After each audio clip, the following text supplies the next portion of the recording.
come in with your breakfast, and we can continue while you are taking breakfast.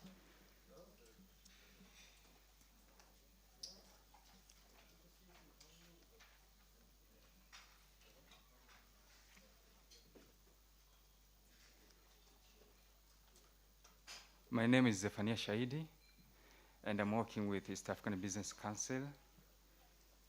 I think now we can start.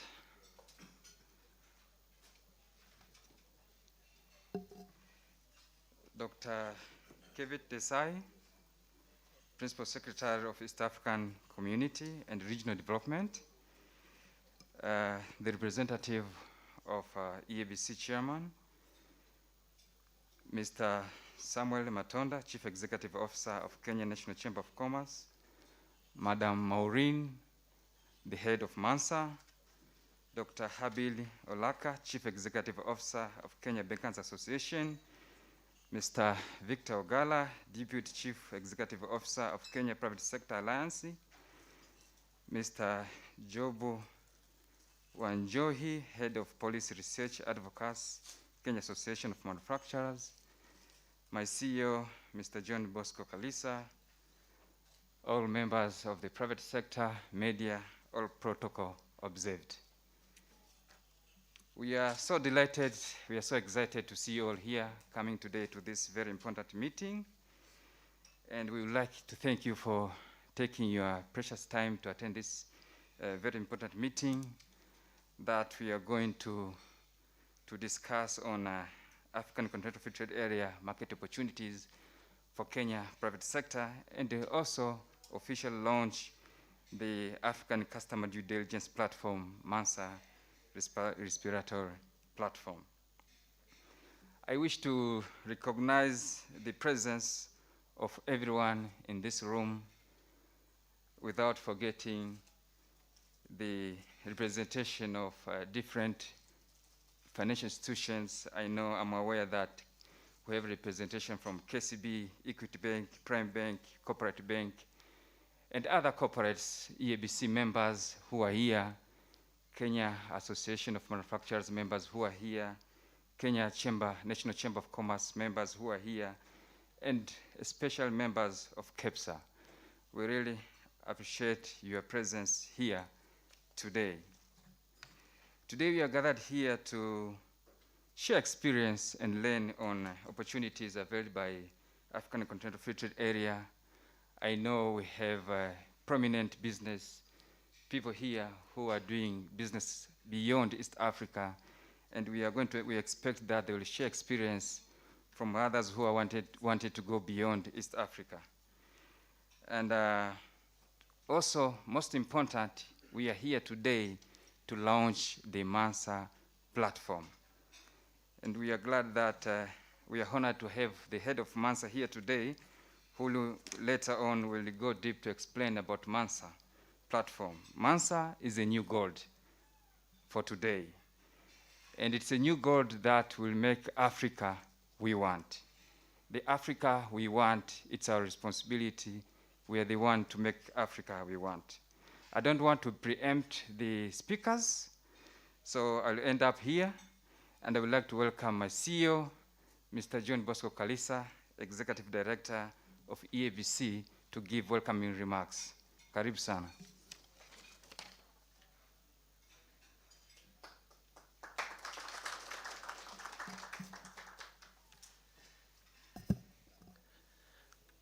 Thank you very much, moderator.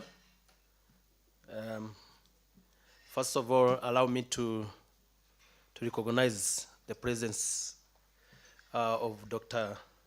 Kevit Desai, Principal Secretary for East African Community and Regional Development.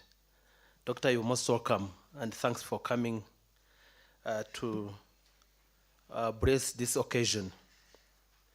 Amidst us, we also have Madam Mary Ngechu, our board member of EABC, and our promoter and coordinator of SME platform. Thank you, Madam Mary, for coming.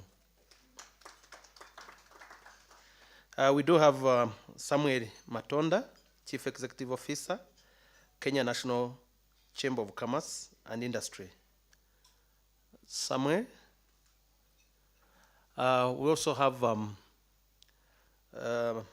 Madam Maureen, Head of Mansa Initiative Afrexim Bank. Maureen, maybe you wave for recognition. We do have Dr. Habil Olaka, Chief Executive Officer, Kenya Bankers Association. We also have Mr. Victor Ogaro, Deputy Chief Executive Officer, Kenya Private Sector Alliance, who is our host. Thanks, my brother.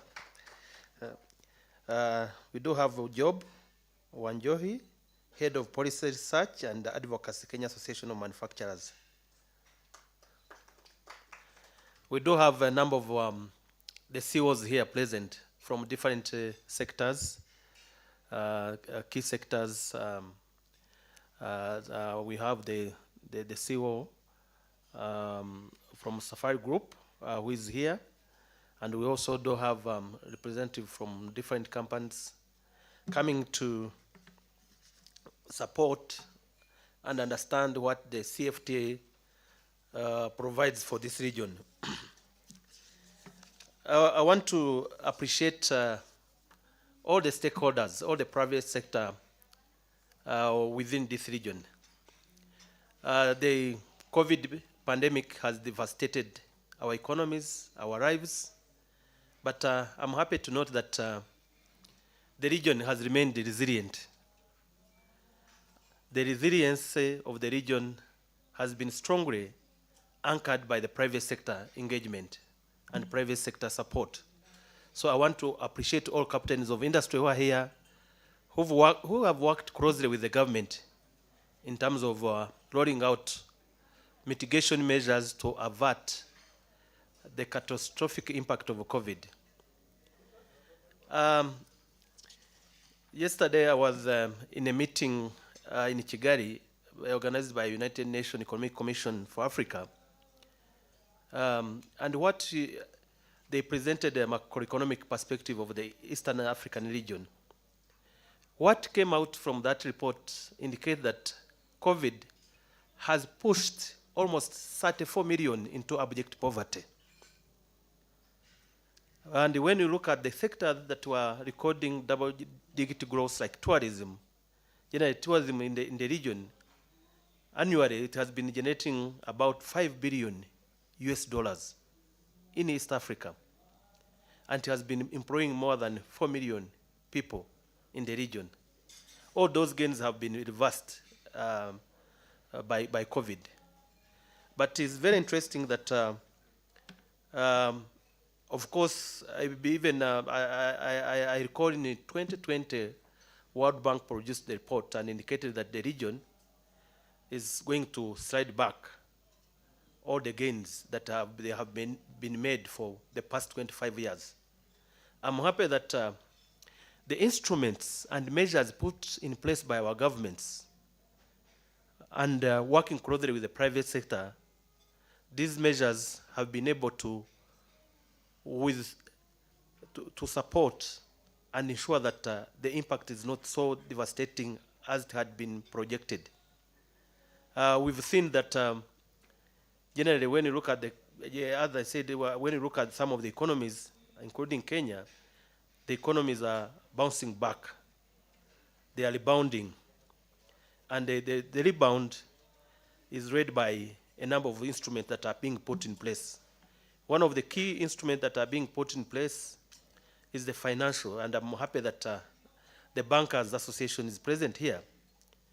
And the banks are working with the government in terms of putting in place some financial instruments to enable our private sector to recover back better. So at the region level, again, EABC working with the government, we have 5 key instruments we are putting in place to support the recovery. Again, one is to work with the banks in terms of reducing the interest rate and ensure that they support especially SMEs in terms of recovery. And that is ongoing. A number of banks now have even deferred the loan repayment, are providing some incentives for the private sector to come back to rejuvenate back into their business. That's one. The second important aspect we are working on is the CFTA.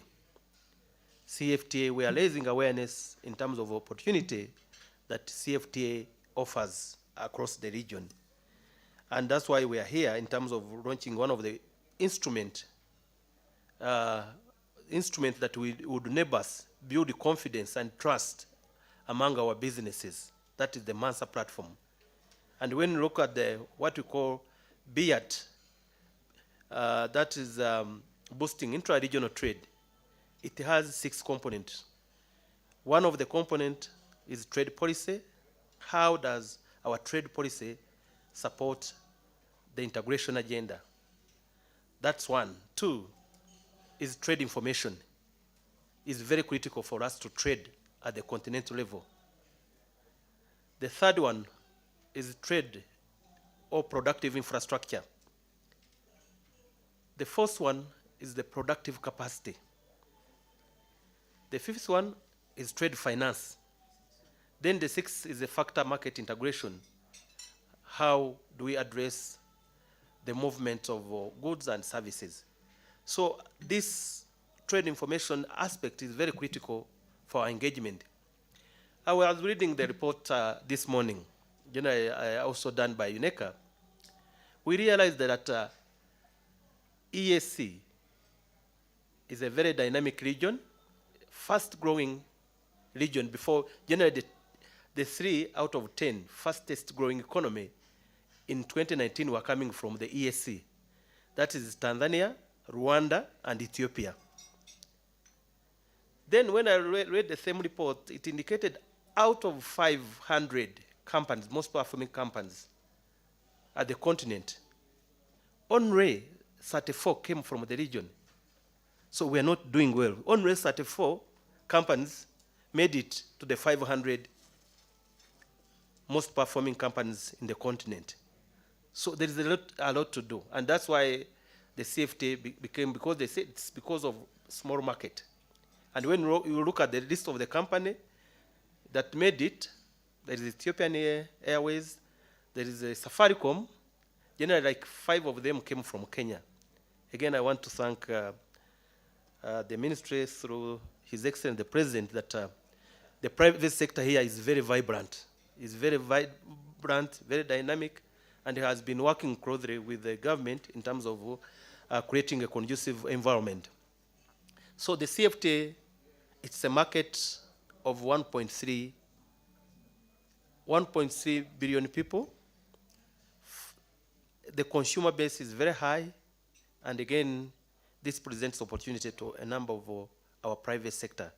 That's why the EABC, working with the government, we are taking the fastest step in terms of encouraging and supporting the companies to access the market. As I mentioned, Mansa would be one of the instruments that would enable us to trade at the continental level.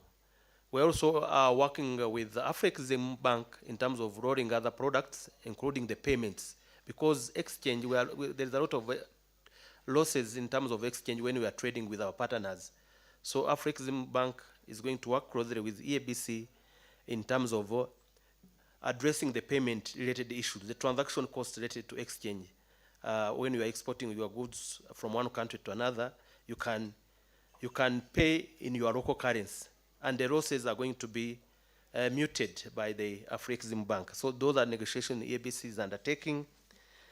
So the third element that we are working on, and which is very important in terms of recovery, is the vaccination rollout and also acceptance. And I'm happy that when I was traveling to Rwanda, when I came last night, when I'm coming here, you are not subjected to rigorous testing. Your certificate is recognized. Once you are vaccinated, then you can be allowed to proceed.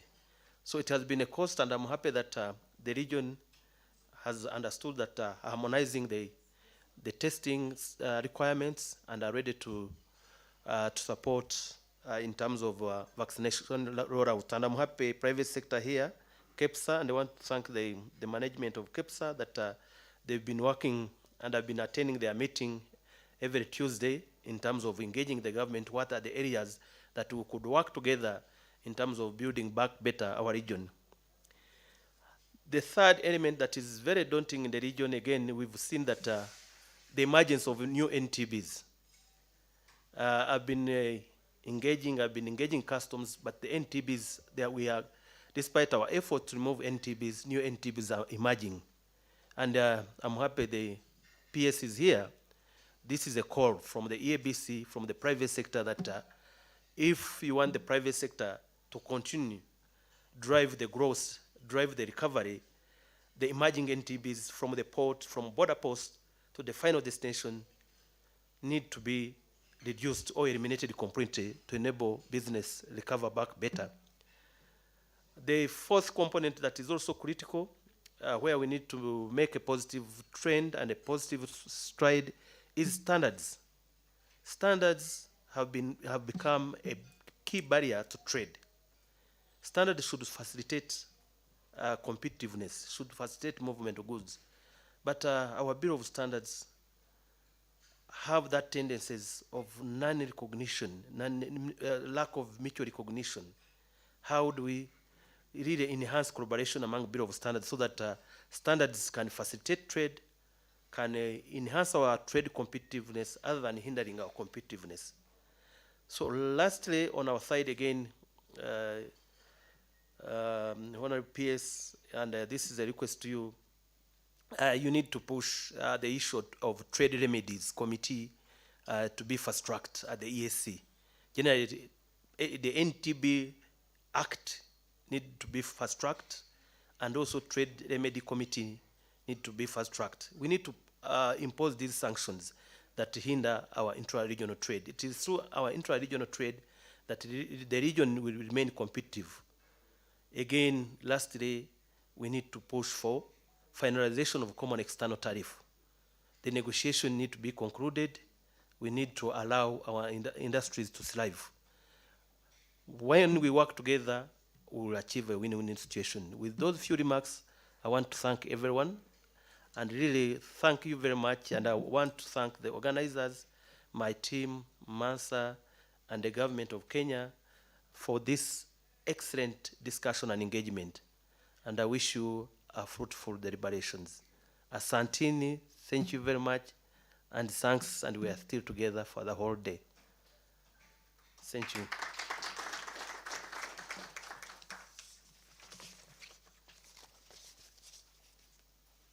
Asante sana CEO, thank you very much for that good welcoming remarks. And now I wish to welcome Mr. Jobu Njohi, Head of Policy Research Advocates, Kenya Association of Manufacturers. Karibu sana.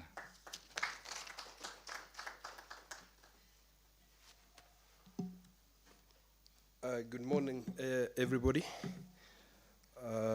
Dr. Kevin Desai, PS EAC and Regional Development. Mr. Samuel Matonda, CEO of KNCSEI. Ms. Maureen Mba, Head of MANSA Initiative. Dr. Habi Lolaka, CEO KBA. Victor Ogado, Deputy CEO at KEPSA. Mr. John Bosco Kalisa, Executive Director of EABC. Ladies and gentlemen, good morning and greetings from my CEO and board chair who really wanted to be here, but they could not because of other prior engagements. Mine is first of all to express gratitude for invitation of CAM to come and participate in this auspicious occasion, whereby we are launching one of very important enabler, the credit facilitation across Africa. I have to note that Africa Continental Free Trade Area is something that we have really waited for the longest, and we are happy for the strides that are being made by the heavy commitment coming from various partner states or the states across Africa. If you do a comparison between tripartite free trade area and African Continental Free Trade Area, you realize that African Continental Free Trade Area is moving at a faster pace as opposed to TFTA. That's showing that there is heavy continental commitment that is coming through. And where we sit every day, we keep wondering, with this heavy commitment, without the enablers coming into place, like when you're talking about the credit facilitation or the financial facilitation, then we will not be able to get to the next level.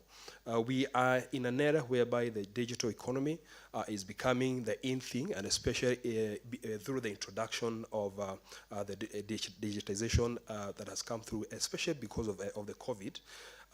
One thing is that we need to promote the trust. We need to promote the credibility of the financial transactions across Africa and across the globe. So when we're talking of Mansa initiative, it's something that is quite critical, and it is going to facilitate trade among us 1.3 billion people who are in Africa. When you're talking about the GDP in Africa is about 3.4 trillion US dollars. So you see there is a lot that is coming into play that needs to be guided, that needs to be safeguarded.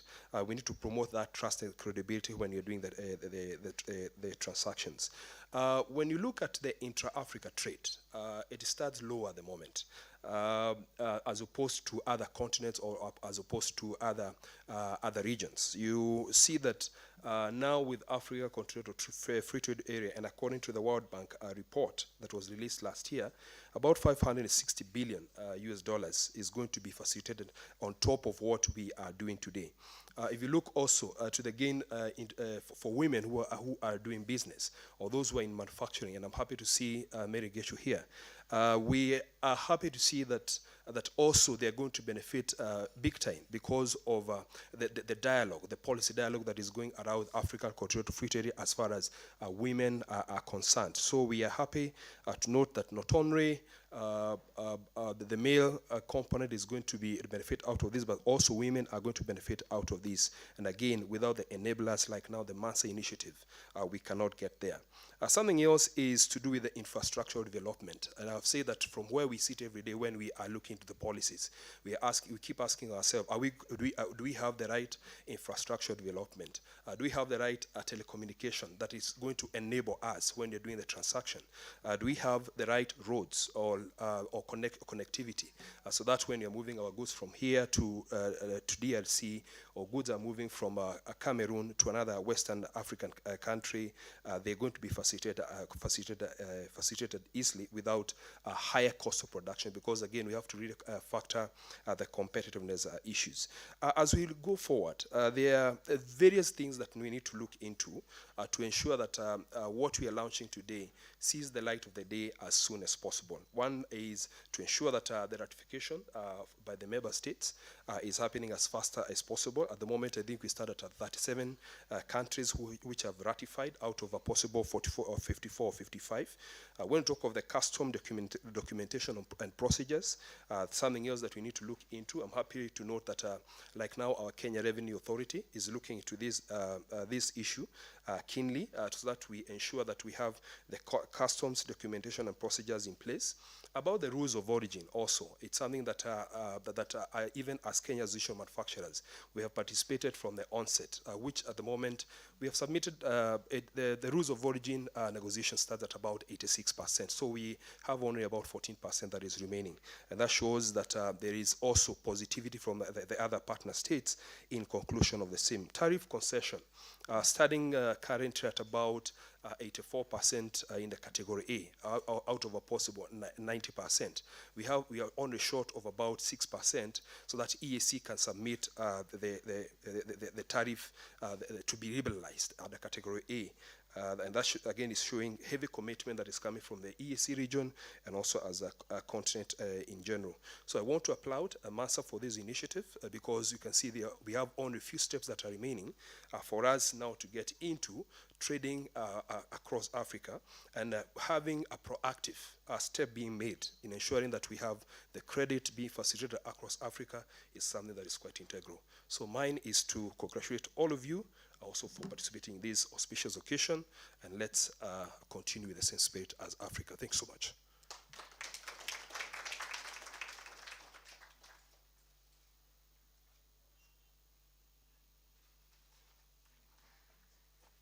Thank you very much, Job.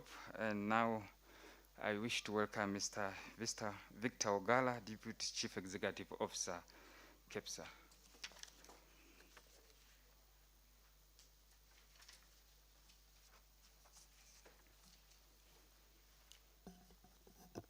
Thank you very much, and good morning.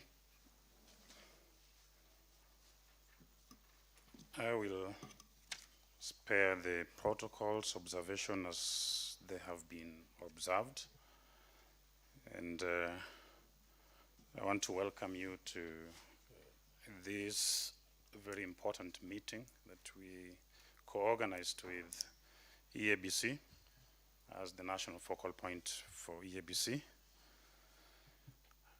And to say that this is a very important meeting for the private sector, just as I will highlight a few areas why we think we need to do more of this, and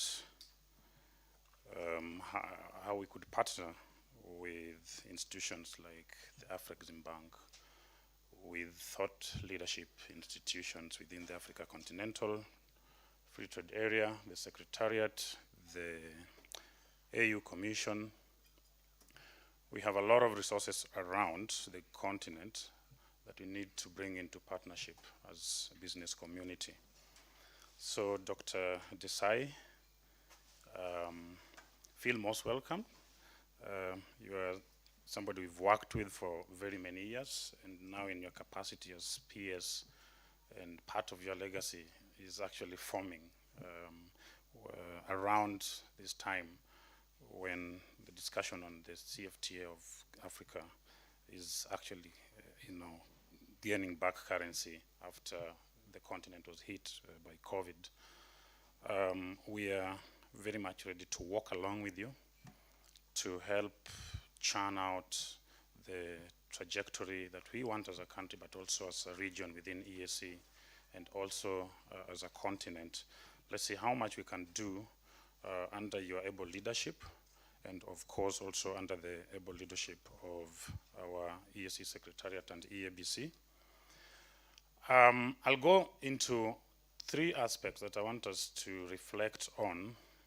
We are very excited that we have the Africa the free trade area, and we could be planning to do a lot in the area of dealing with NTBs, infrastructure development. You notice that a number of African countries are actually landlocked.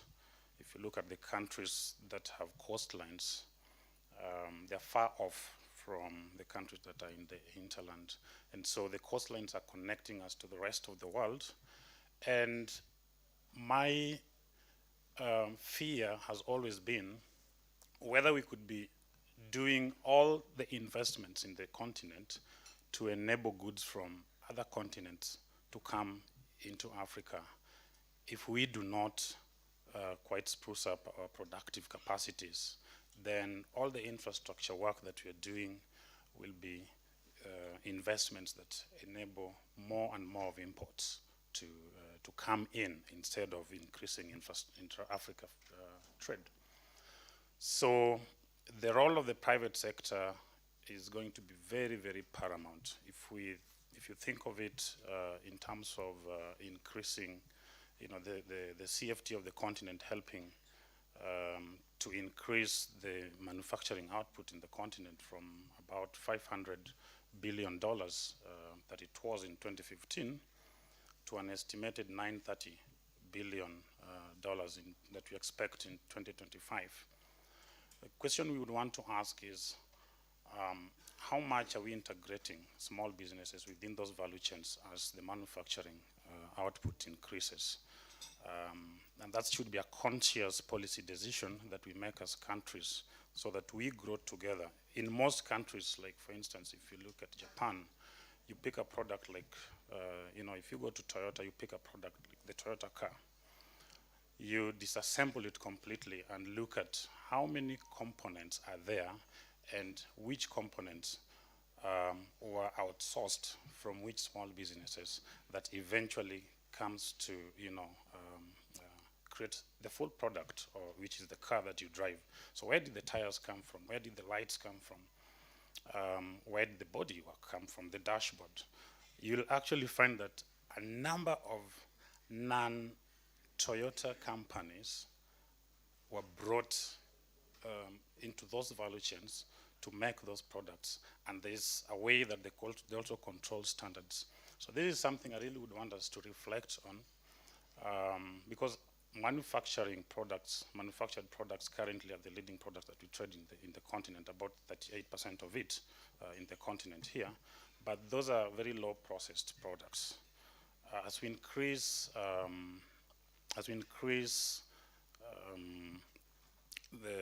what I would call, as we raise the standards, or as we increase the standards of the products that will be trading continentally, I think we need to be very, very conscious on integrating small businesses and building their capacities to meet the standards that we want, because alone they cannot make it.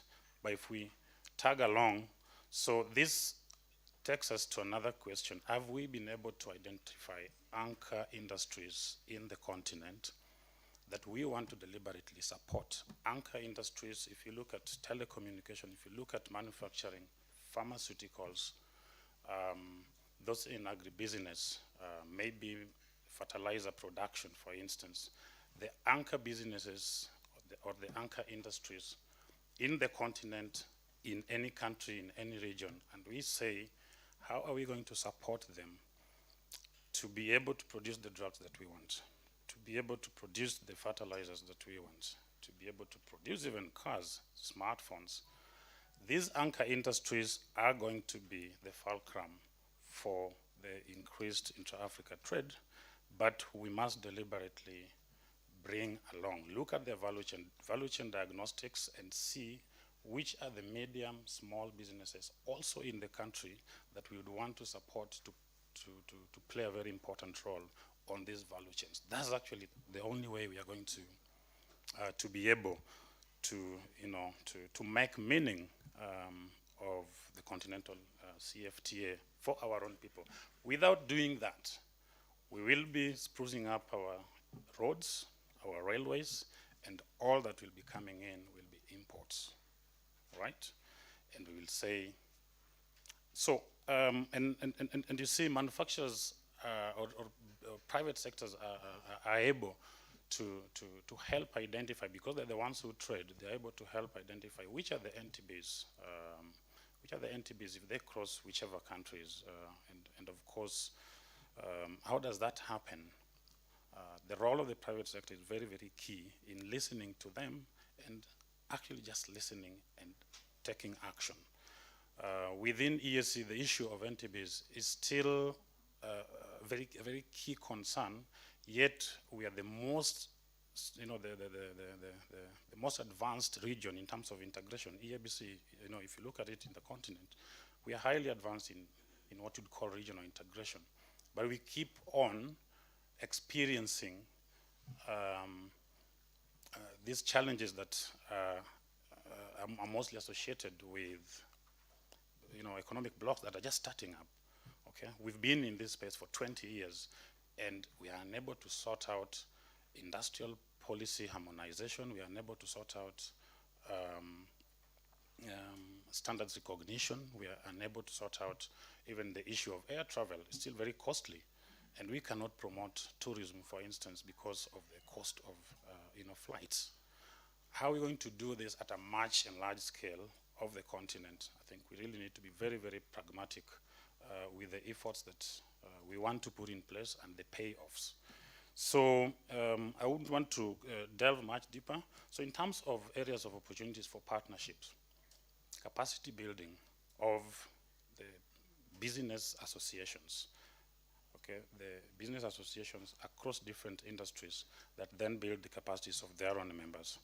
We are going to take a very important role in negotiations, right? In building country positions on different areas for negotiations as a business community. The kind of partnership we would hope to get into is capacity building of the staffs in the technical staffs in these associations to help with understanding the issues that their members are facing, to also help with developing positions that are advancing the interests of their own countries, but also collectively as a region.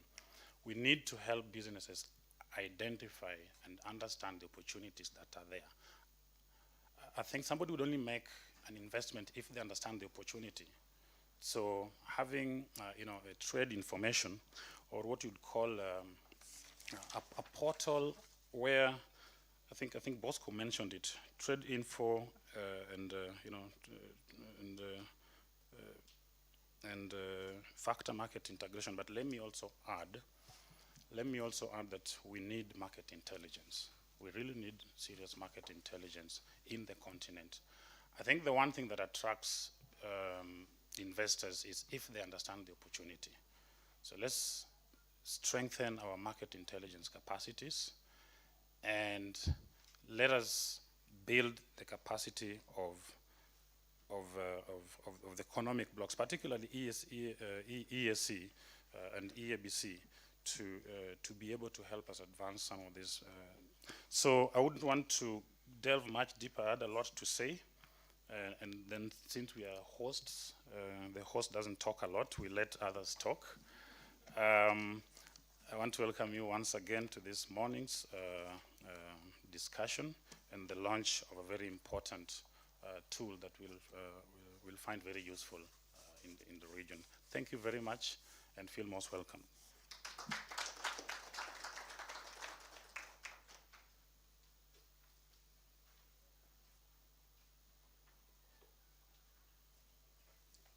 Asante sana, Mr. Victor Ogala, for that detailed remarks. One announcement, I'm requesting you to help us with the registration. There's in every table there's a form for registration. Please help us with the registration. Mr. Ogala, you have highlighted very important issues, the importance of market intelligence. You have highlighted the importance of having anchor industries. You have mentioned pharmaceutical, fertilizers, telecommunication, and others, and the role of private sector. These are very key issues that we should take care of. For now, I'm welcoming Dr. Habil Olaka, Chief Executive Officer of Kenya Bankers Association. Karibu sana, Doctor.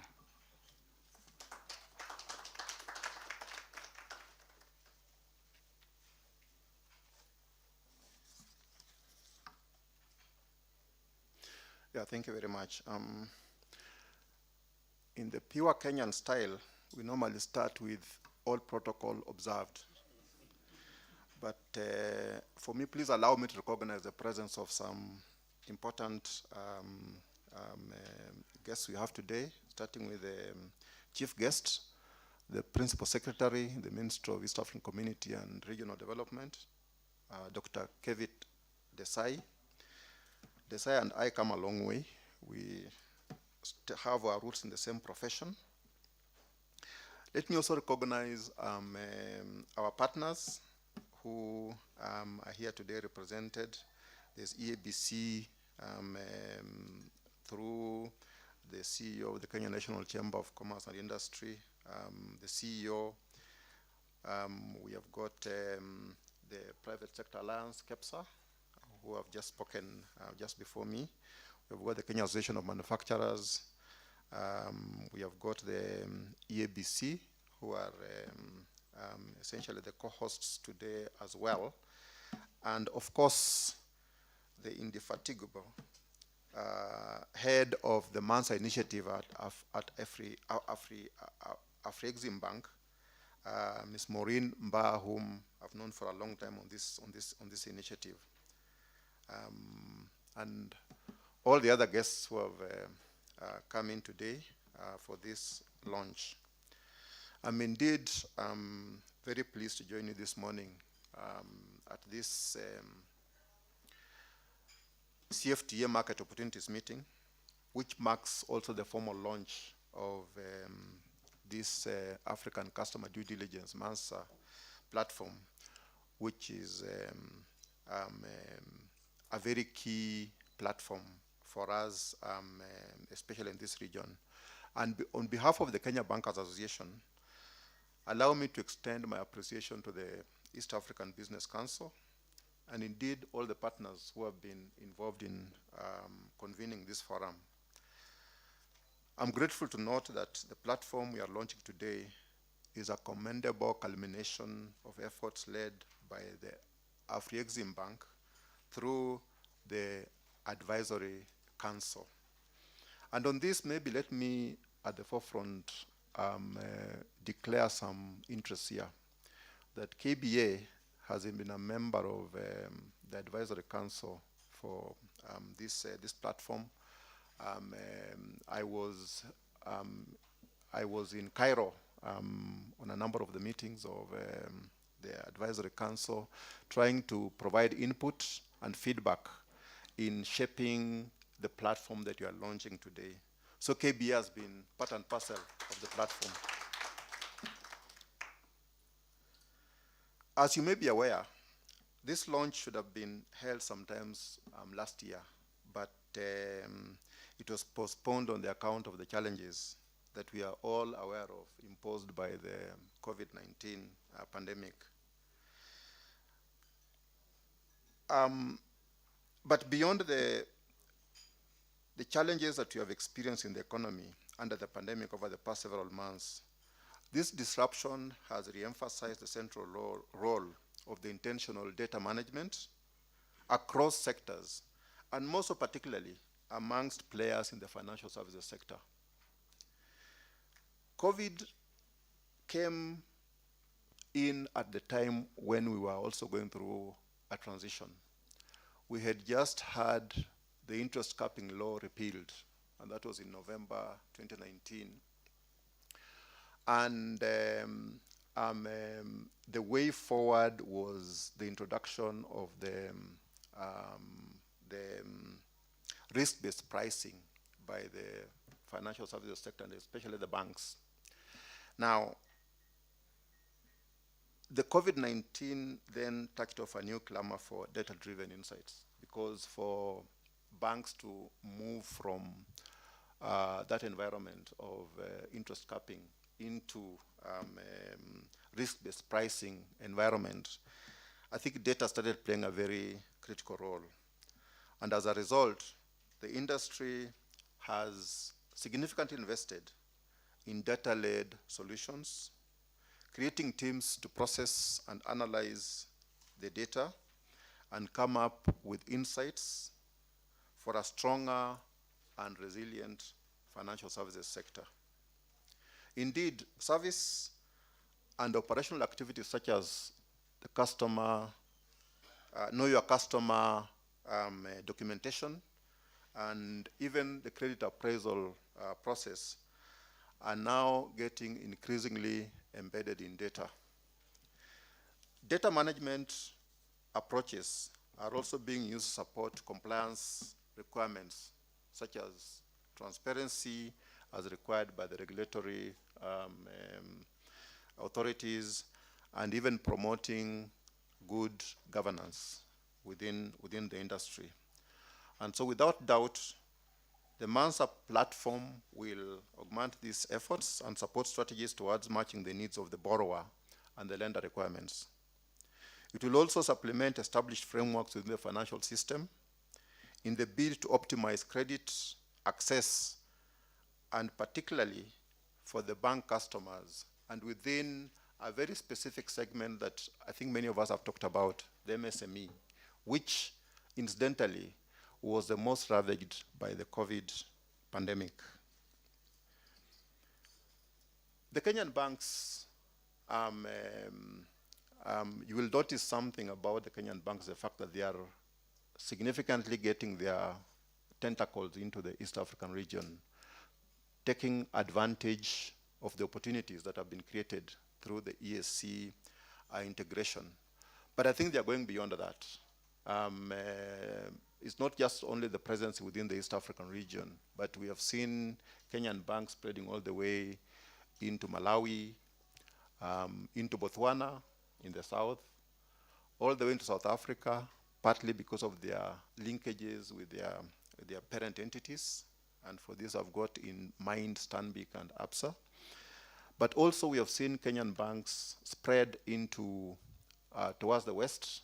They are in DRC in a significant way, and a number of them are spreading into West Africa to take advantage of the opportunities.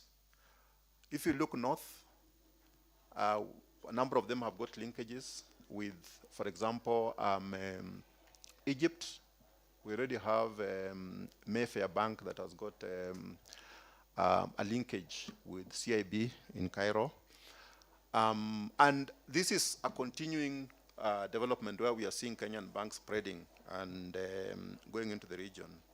And therefore, the point I'm trying to put across is this Mansa platform will be of immense benefit to support the banks to be able to perform their necessary due diligence on the customers as they spread their wings into the not only the EAC region but across the continent. But also one of the opportunities that I see in the Mansa platform is paving the way for addressing some of the asymmetries between borrowers and lenders. We did carry out a survey, the KBA MSME Enterprise Survey, which we conducted in April. And the results were released in June. And we highlighted the need to continue making efforts to understand this unique business sector.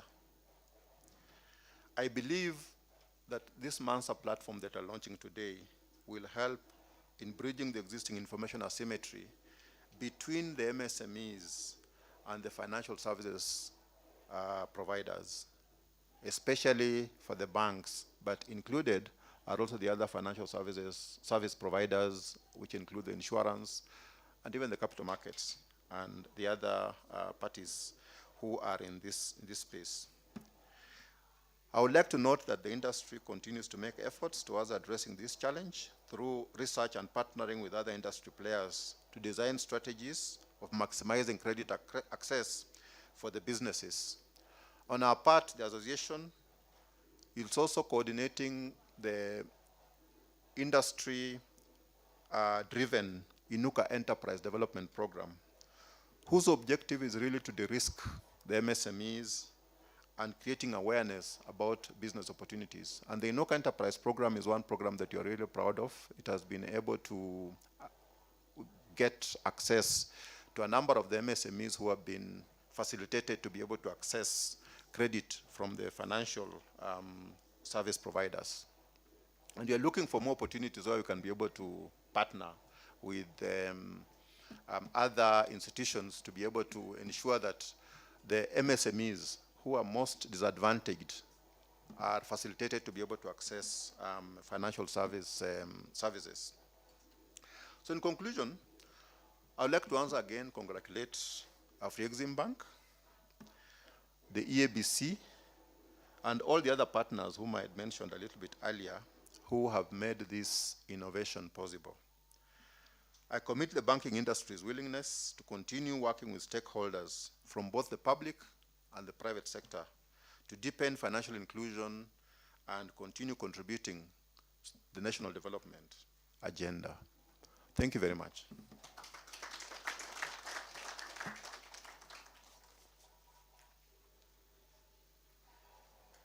Thank you, Daktari. And of course, Daktari was one of the pioneers of establishment of this platform since the beginning. Thank you very much, Doctor, and also for highlighting the benefit of the platform to the business and especially financial institution, that it will help them in area of due diligence.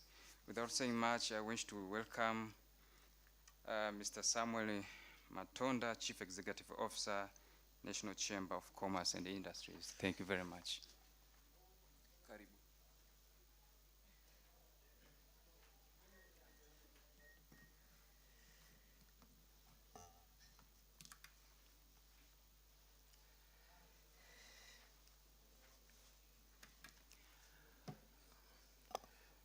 Thank you very much for the opportunity.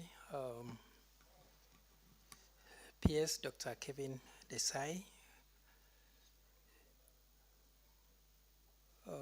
PS EAC and Regional Development,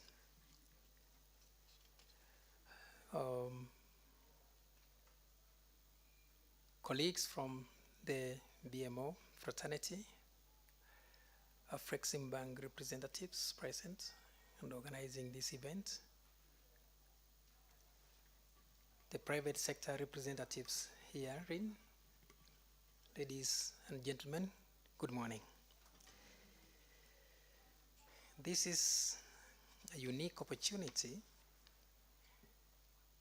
that is presented to us, and I want to really thank and appreciate Dr. Olaka for that initiative that you made.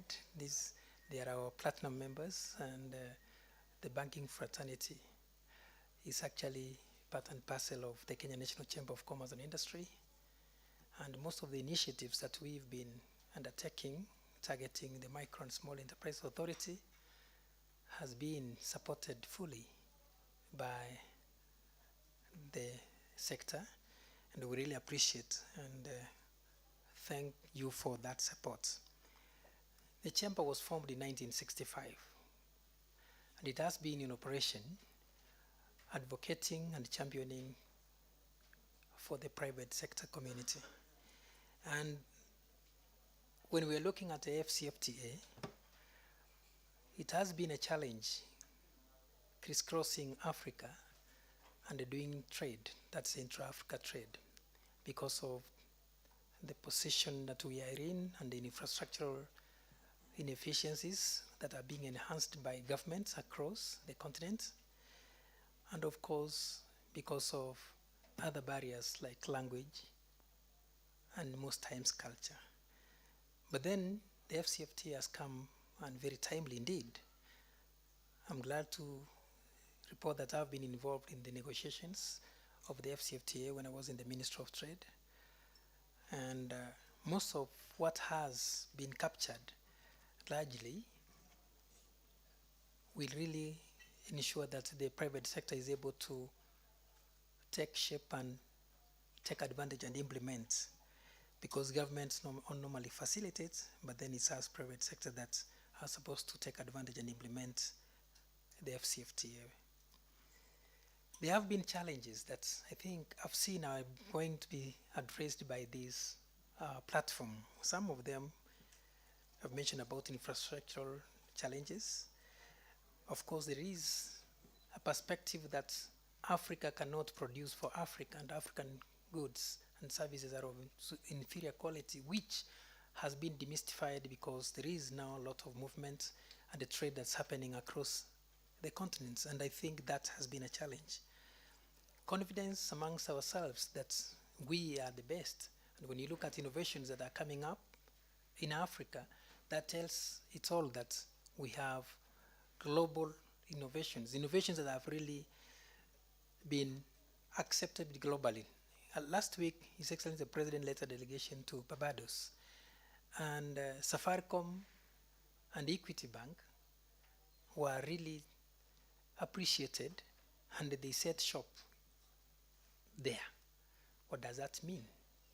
It's because that these innovations are actually unique and they are being accepted globally and they're being utilized. And we are leading in so many other innovations that I may not be able to enumerate now. There is also a challenge of us Africans loving ourselves and being able to know that we have value. And that has actually been addressed through the FCFTA, because we are seeing a lot of delegations coming to us. On average, at the Kenya National Chamber of Commerce and Industry, where I've been for the last 8 months, I receive on average about 2-3 ambassadors in the office, on average. And that tells us that there is a lot of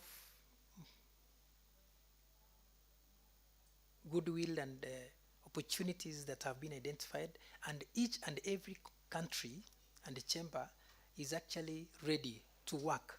And members have become vigilant and assertive and demanding for services, meaning that as we are affiliated to more than 177 chambers globally, these chambers in Africa are asking the members or demanding of the members that we need to go to these other African countries so that we are able to interact. And through that integration, we see opportunities. And when the opportunities are there, already there's a lot of trade happening. And I think that is exactly the implementation of the FCFTA and the realization of the dreams of our forefathers who really dreamt of one Africa. Talking about the Mansa platform, I really want to thank Madam Maureen Mba. We had a discussion earlier this week, and looking at what the platform is offering, it is actually timely because it is important that we know who we are trading with in Africa. We build confidence. Then we are able to know that, yes, this micro and small enterprise, this organization in this part of Africa is a respected enterprise wherever they are, and they are creditworthy, and they are also able to transact. We can trust this entity. And through such kind of sharing of information and transacting, and we are able to benchmark, then that means we'll be able to cross these borders and trade seamlessly. I will not want to really say much about the Mansa platform, but the Kenya Chamber extols this initiative, which is the silver bullet to trade challenges, and a platform through which Africa transforms itself to a truly world-class trading continent. I know intra-Africa trade is at a bare minimum, but when you look at the other continents, their intra-continental trade is what has really boosted them. And that's exactly what we are striving to achieve. And if we really focus on that, that is the best thing to do. Then we'll be able to create wealth for ourselves, and we'll be able to create employment for the youth, and also create more entrepreneurs who are able to really go out there and compete globally. Having said that, the chamber president could have been here. He is held up in other similar meetings that I've just said, but he sent me here to represent him, and the chamber is actually very, very much happy and glad that we are capacity building our members across all the 47 counties where we have branches. We have millions of members behind us who really knock our doors to see these opportunities and take advantage of the same. And we look forward to really utilizing this platform and ensuring that it benefits us to enter the continent. Thank you very much, and may God bless you. Thank you very much, Mr. Matonda, for that wonderful remarks. And now it's time to hear from Hedi Mansa herself. Welcome, Madam Maureen.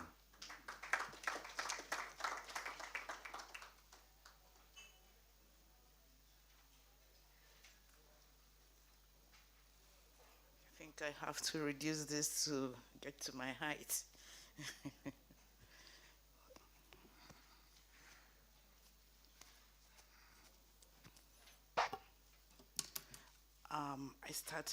I'm really humbled, but I start by saying Karibu, if I got it right. Then again, to say that I bring a big fraternal greetings to all of you this morning from the president of the bank and chairman of the board of directors, Professor B.O. Orama, who is unavoidably absent from this great occasion. While we were discussing last night, and I was telling him we are actually launching today, and he said, I think Kenya is our brothers, like the other African countries. So you go out there and let them know that we, as the African Export-Import Bank, which is your own bank, because Kenya is one of the important and key shareholders of the bank. You go there and tell them that we are all working together to achieve one goal in the continent. And what is that goal we're talking about? Transform Africa and transform Africa's trade. And I said, okay, Mr. President, I will deliver your message. So I am here to deliver that message, that we are all striving to achieve one goal for this great continent, and that is transforming Africa and transforming Africa's trade. On that note, I say good morning to distinguished personalities.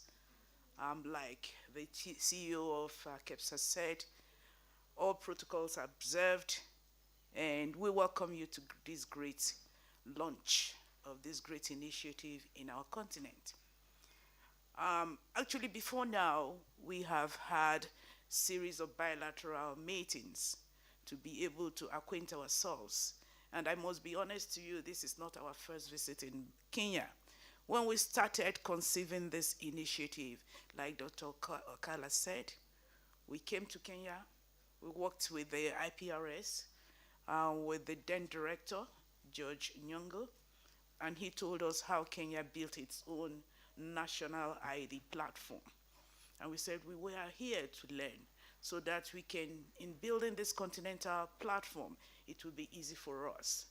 By the way, just a brief about your bank, the African Export-Import Bank.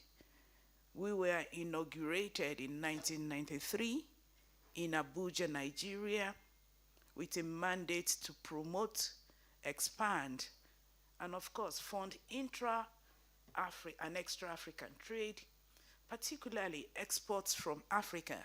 And when we mean exports from Africa, we are talking about value addition, because Africa is noted to be an exporter of raw commodities. About 70 to 80% of raw materials used across the globe are being produced in Africa. So with that type of number, why are we being exporter of raw commodities? Why can't you do it yourself? Why can't you come together and see how we can create that value chain of transforming African goods into finished goods and then export them to other African countries and the rest of the world? Again, I've heard of the great minds that spoke before me talking about not having confidence in ourselves. Thereby, trade has been a major issue in the continent. How do we grow trade?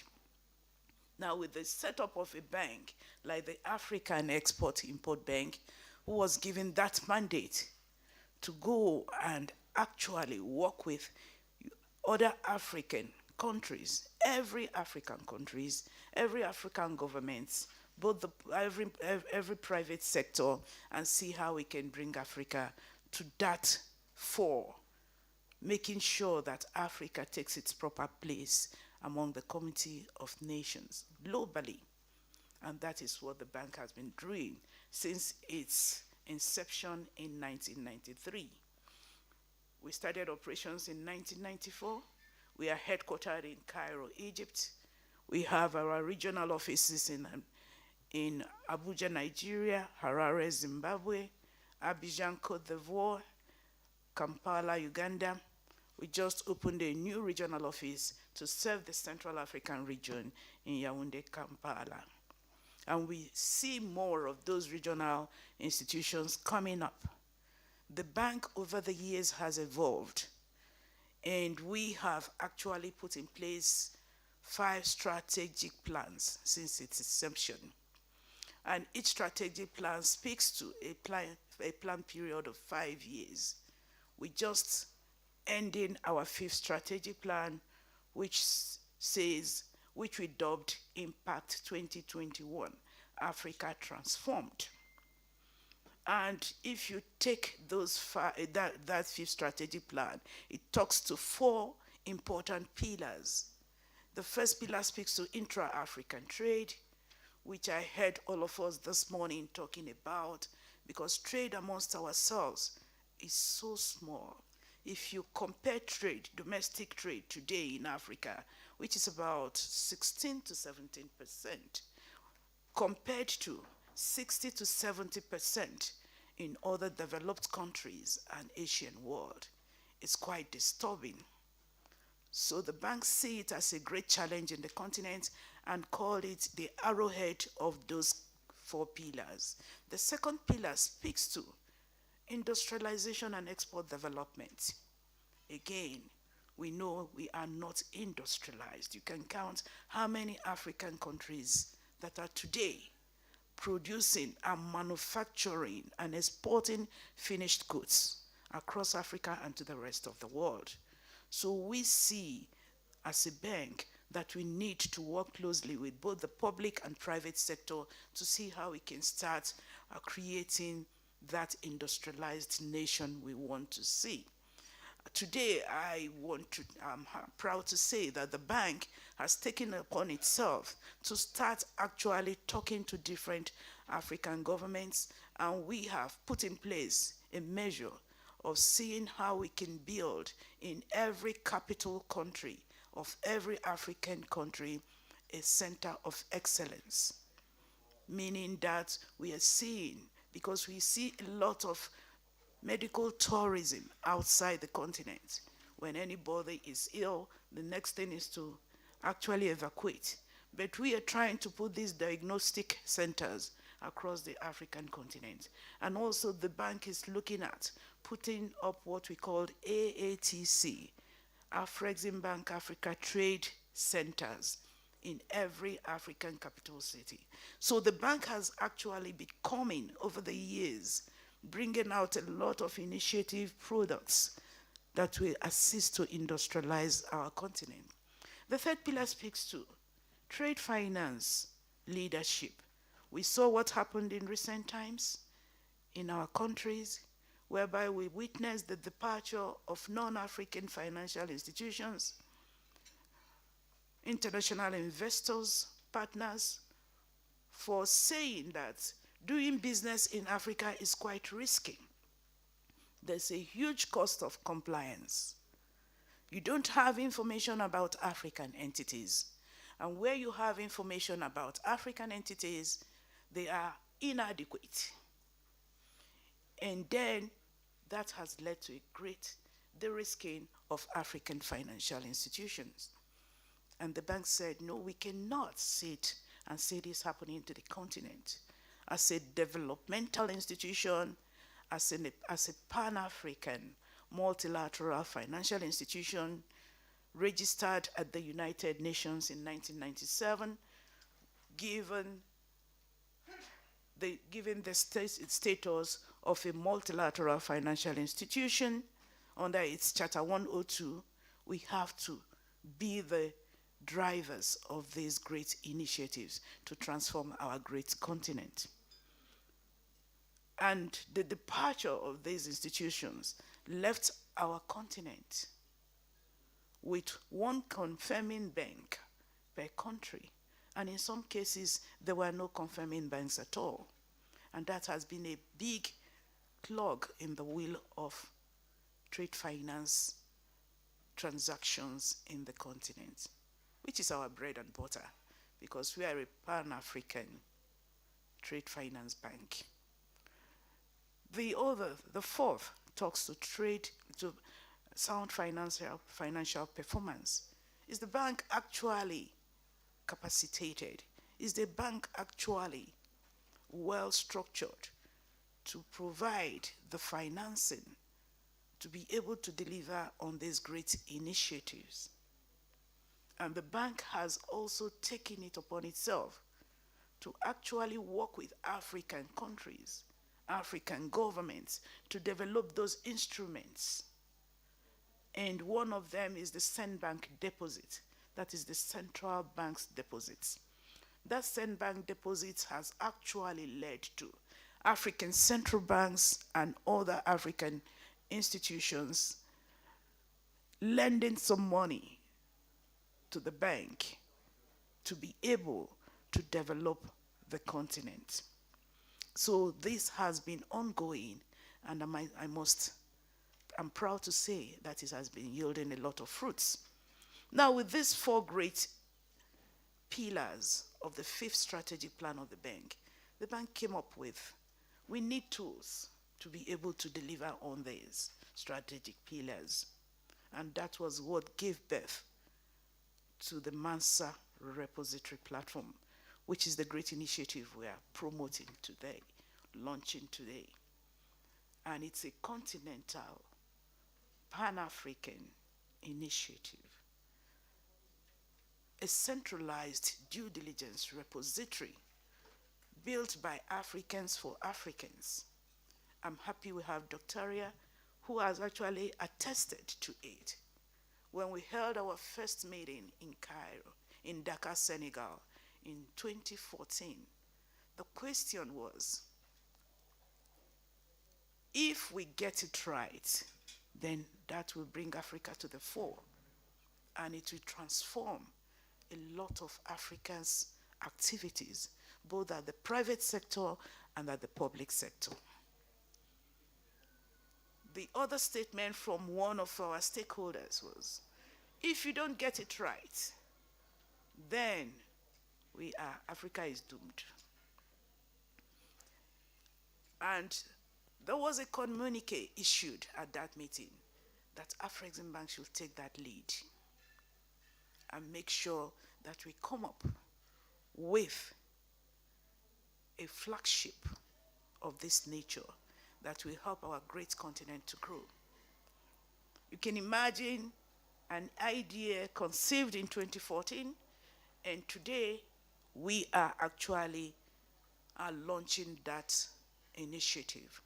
We did like Dr. Aria said, we did the advisory council, we did the soft launch on February 28,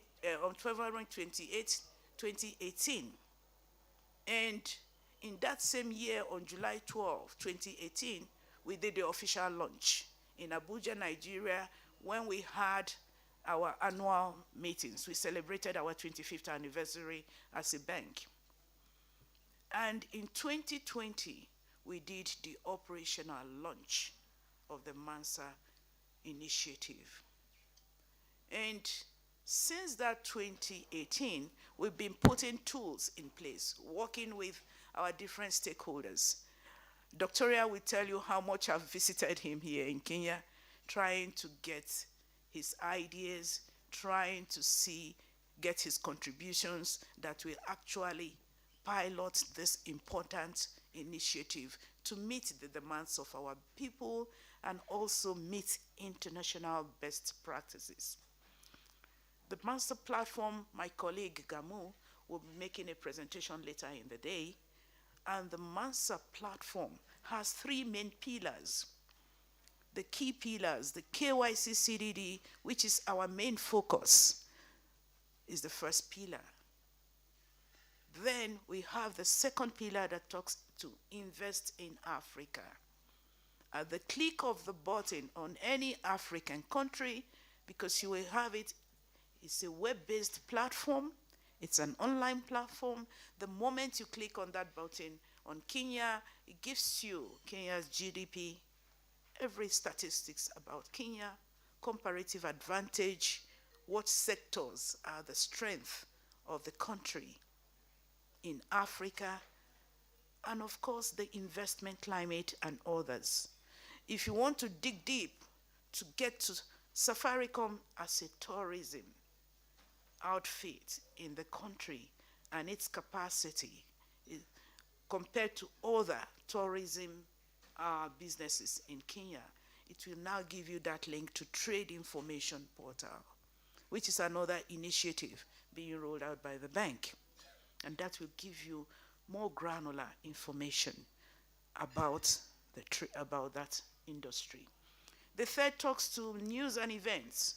We are gathered together here today, and EABC, Afreximbank, KEPSA may decide to actually run this advert to sensitize the wider public that we are having this great occasion. And in case other interested parties should want to be here today, that talks about trade information and of course information about the compliance issues on our continent. The first pillar, which talks to KYC CDD and which is our main focus, has three major players. We have the contributors, who put their information on the platform without any fee.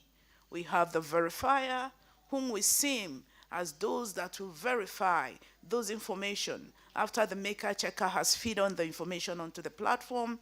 And the verifier are usually, we see them as the regulators. For the African financial institutions, we approach the African central banks to be the verifier, the Bankers Association to be the verifier, because they have the data of all these institutions in their purview, and they supervise most of these institutions.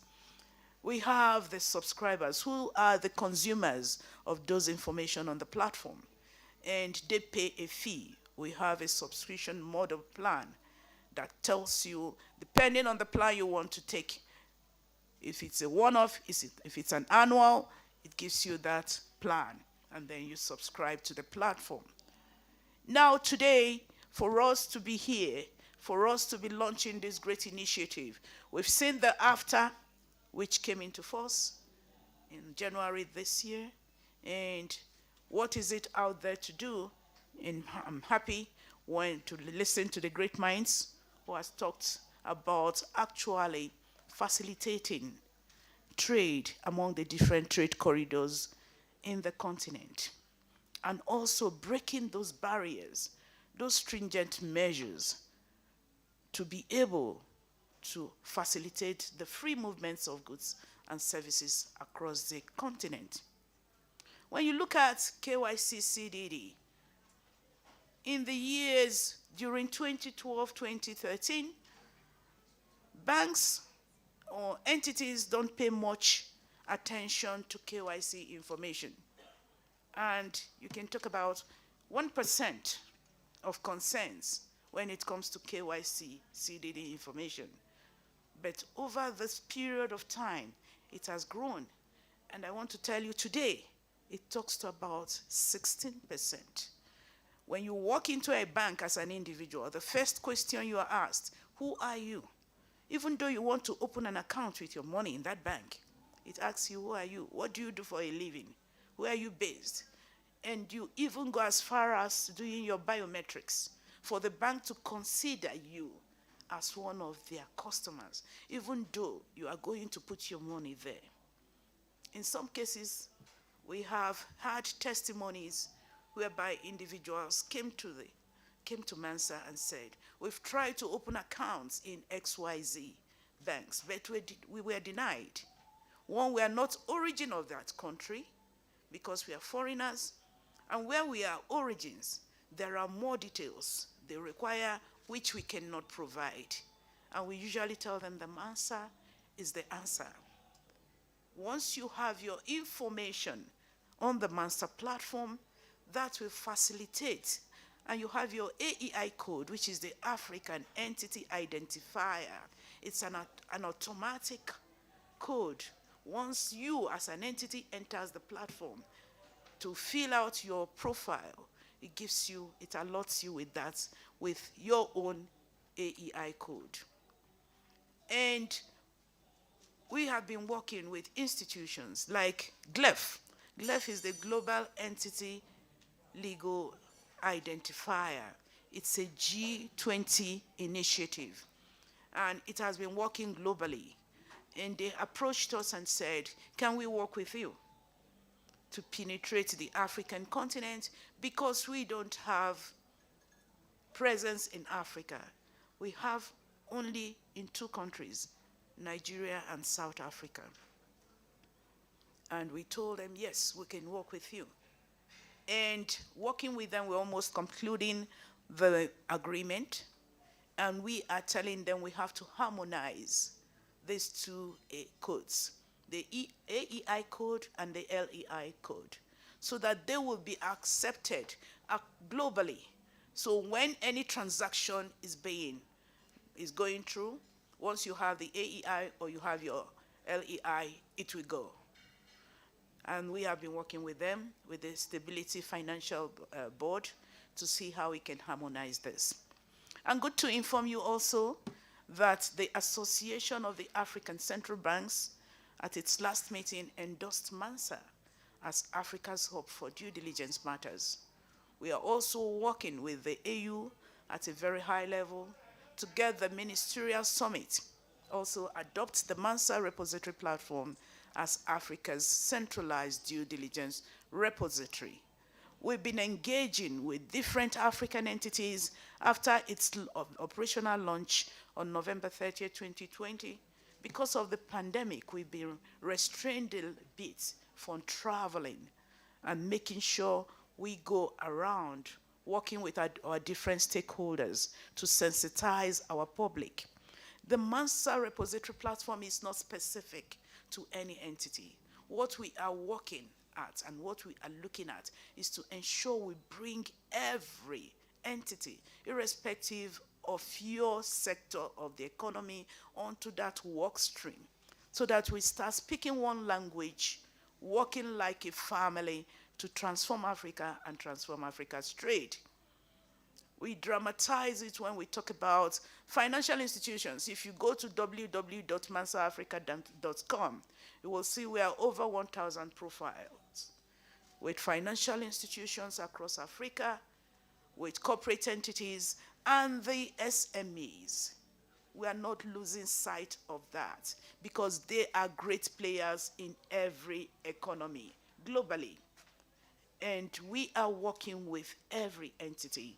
So when we developed the templates that speaks to the 6 categories of information requirements on Mansa, we took into consideration the FATF principles. And the FATF 40 principles is an intergovernmental body that actually asks African countries and other global countries to put into their system, see how they can adopt those 40 recommendations to be able to come up with policies and regulations on AML, KYC issues. We also looked at the Woolsgate group principle that came out in 2015. We also looked at the BAL principle on adequate ratios and others. Then we drew down to our continent, which is Africa, to see why are we not meeting those demands. And we all consolidated that and came up with the templates that meets international standards and best practices. And those templates we have for financial institutions, we have for SMEs, we have for corporate entities.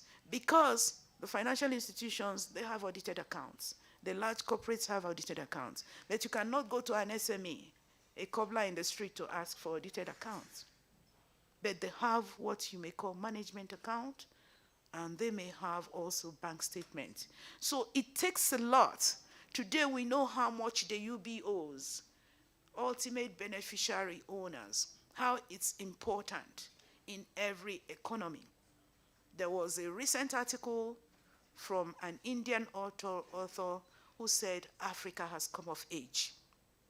It now has a centralized due diligence repository, and they in India are also working towards replicating that in India, so that India will have a centralized due diligence repository. The EU that came up with the GDPR, they also in 2019 came up with a centralized due diligence repository for all EU countries and entities, and made it mandatory that they should all be on the platform. So you can see that Africa is actually leading the way and coming up with all these initiatives that will go a long way to promote intra-African trade, to establish that good governance. When the great minds were speaking about the AFTA that came into force, we see the Mansa repository platform playing a very critical role in increasing intra-African trade. And also when you look at the Mansa initiative, you will see that it will transform Africa's trade. It will help our SMEs, bring them out from that comfort zone and create that niche for them. It will give them access to domestic and international financing. It will also help them to diversify by adding value to their produce and being exporters. I used to give an example using the Mercedes of this world. When I read the history of Mercedes, I found out that it was a one-man business who was putting nuts and bolts together. By the time he started seeing the type of volume of demands with customers growing by the day, he now invited his brother. Can you work with me for us, because I cannot meet the demands? Today, what is Mercedes? It's a household name. I said, the cobbler in the street, a mender of bad souls, you go there, you put your shoes, and he mends that shoes. Tomorrow, you go back again, there's another customer, oh, this is my shoe. Then you see that the main challenge here is the soul. And you start looking, oh, Africa provides, we produce leathers. Why can't I start looking for leathers and start building those souls? By the time you start building the souls, people will now come to, you've already advanced your business. The next thing is seeing yourself building the laces of those shoes. The next thing you see yourself, you're already in the business of building the shoes. You go to the bank, can I raise some money? This is my views. This is my creative ideas. This is my innovation. I want to evolve. And the banks will voluntarily assist you, because they see that there is a future, and there's, again, you want to diversify, you want to grow your business. So these are the areas we see Mansa playing very critical role. Mansa will provide you that visibility. It will attract investors and partners. And by the way, when we talk to our different entities, no, I don't have financials, no, I don't have this, we usually tell them that what we are talking about here is not because we want to incriminate you or we want to expose you. What we're trying to tell you is that with these financials, it will give you more opportunities. The bank has come up with different initiatives. One of them is the Pan-African Payment and Settlement System, and that initiative allows you to trade in your own local currency, whether you are a buyer or seller. You trade in your own local currency without going through the rigors of looking for foreign exchange. The system will now transform the transaction, and you will get adequately paid for your business quoted, and your supplier or buyer at the other end will also get paid in its own local currency. So these are some of the initiatives. We have the Intra-African Trade Fair, which is coming up between the 15th and 22nd of November. We hope to see you all there at the KwaZulu-Natal, Durban, South Africa. So I will hope to see you there, because there you will have the presence of all African suppliers, manufacturers, buyers, that will give you the opportunity to interact again. Integration is very important. The Mansa platform is very flexible. You can integrate. We've always spoken to our different entities. If you already have a similar platform at a country level or at an institutional level, you can also integrate your information. We invite you, we urge you to come onto the platform, put your information on the platform, because that will provide you great opportunities and you will never regret it. We've been working with a lot of institutions, stakeholders, chambers of commerce, bankers association, and what do you call them? African central banks, corporate entities, all the credit bureaus. Today, Metropole is one of our agents. We've been working with them even since inception. I think Dr. Ria will also attest to that. So you can see it's an initiative that is actually there to promote trade, increase trade in Africa, provide that transparency, accountability, visibility to what we are all doing in the continent. And we start growing our businesses. And then amongst Africa and with the rest of the world, we urge you to please embrace this important initiative. Make sure you put your profile on the platform to give you that visibility. Thank you very much for listening to me.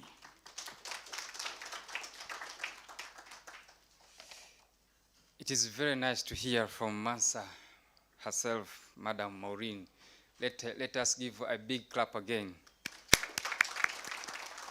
It's a detailed remarks, and I hope by now everyone has understood about the platform. And of course, with support from Afrexim Bank and in partnership with the private sector associations, we'll be able to make the Africa we want. And without forgetting the role of SME, and we are like to have people like Mr. Matonda, who are the champion of SME, will be able to make the Africa we want. Without wasting time, now it's time for the EABC chairman, who will be represented by Madam Emil Waita. Karibu sana. And Madam will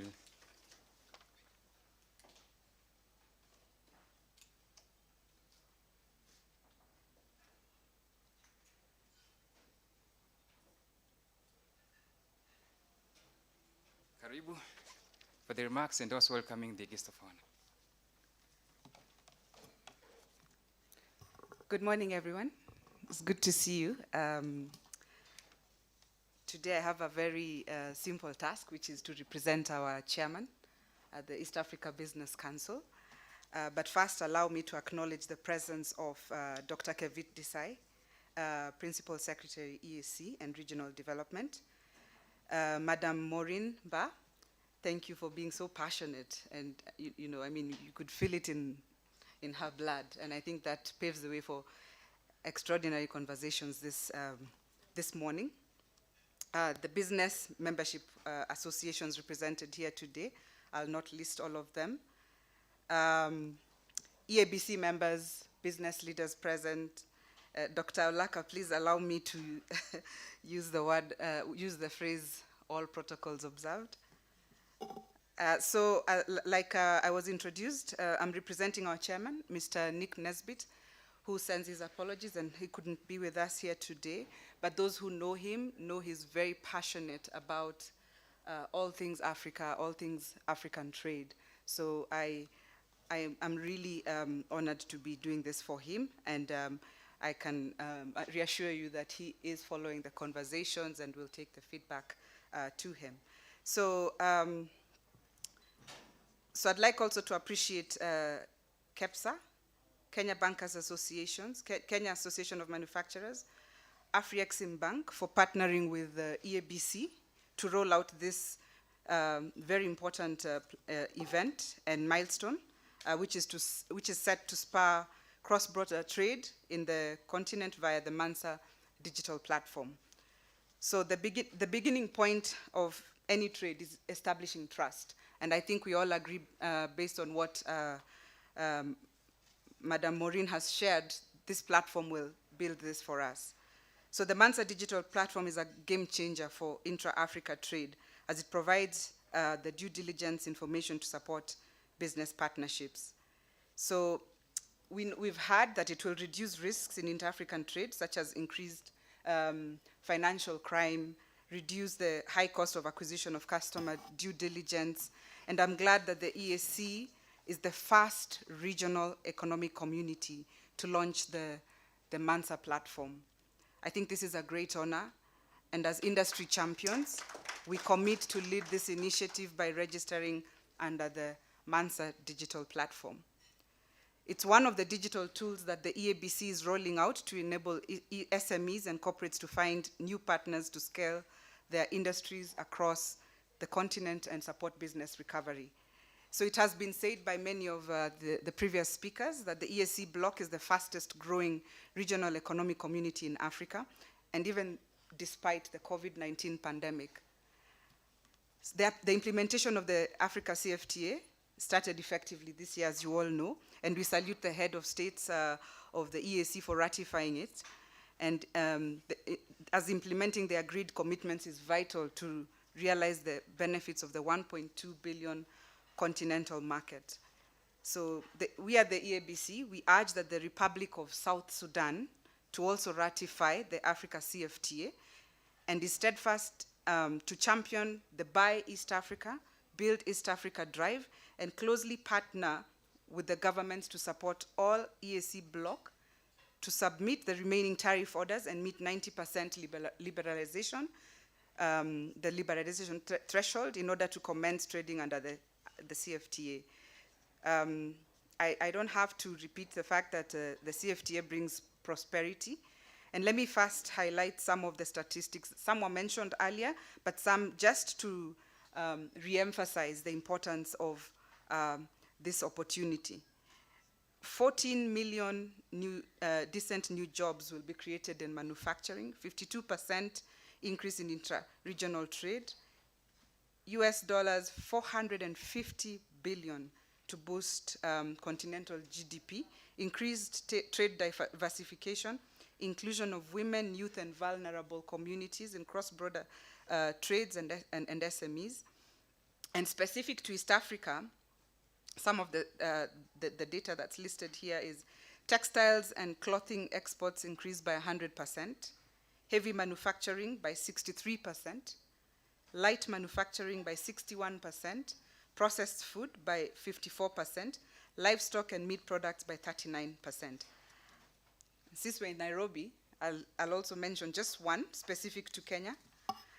Last year alone, Kenya's intra-Africa exports stood at US $2.28 billion, a 4.5% increase compared to 2019 in a pandemic year. The main export products included tea, animal fats and oils, tobacco, iron and steel, pharmaceuticals, soap, and plastics.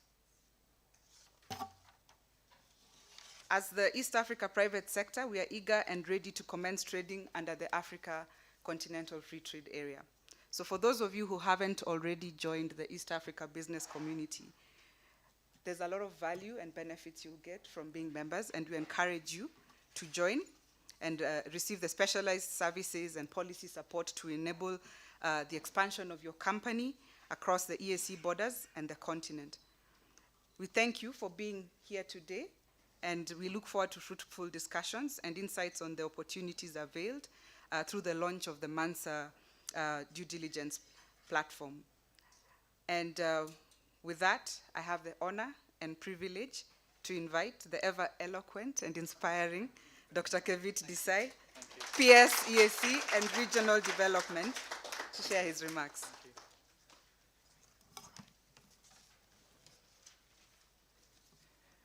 Ladies and gentlemen, I'm truly excited to be here today with you as we take stock of some of the challenges that we have discussed and highlighted by exceptional leaders of the private sector and executives. And on the other hand, the possibility for greater levels of innovation and transformation in what we see as an opportunity. So indeed, you'll all agree with me that having come so far by way of our engagement, our close collaboration between the public sector as well as the private sector, that indeed we're confident about the future. It's for that reason why we're developing and looking into a platform that fully integrates data, that promotes that accessibility, the relevance, the equity for all SMEs and large organizations to come together. And I believe that this is transformative. It's transformative from the perspective of a systemic approach that we need to consistently look at as far as intra-trade and the African Free Trade Area opportunity.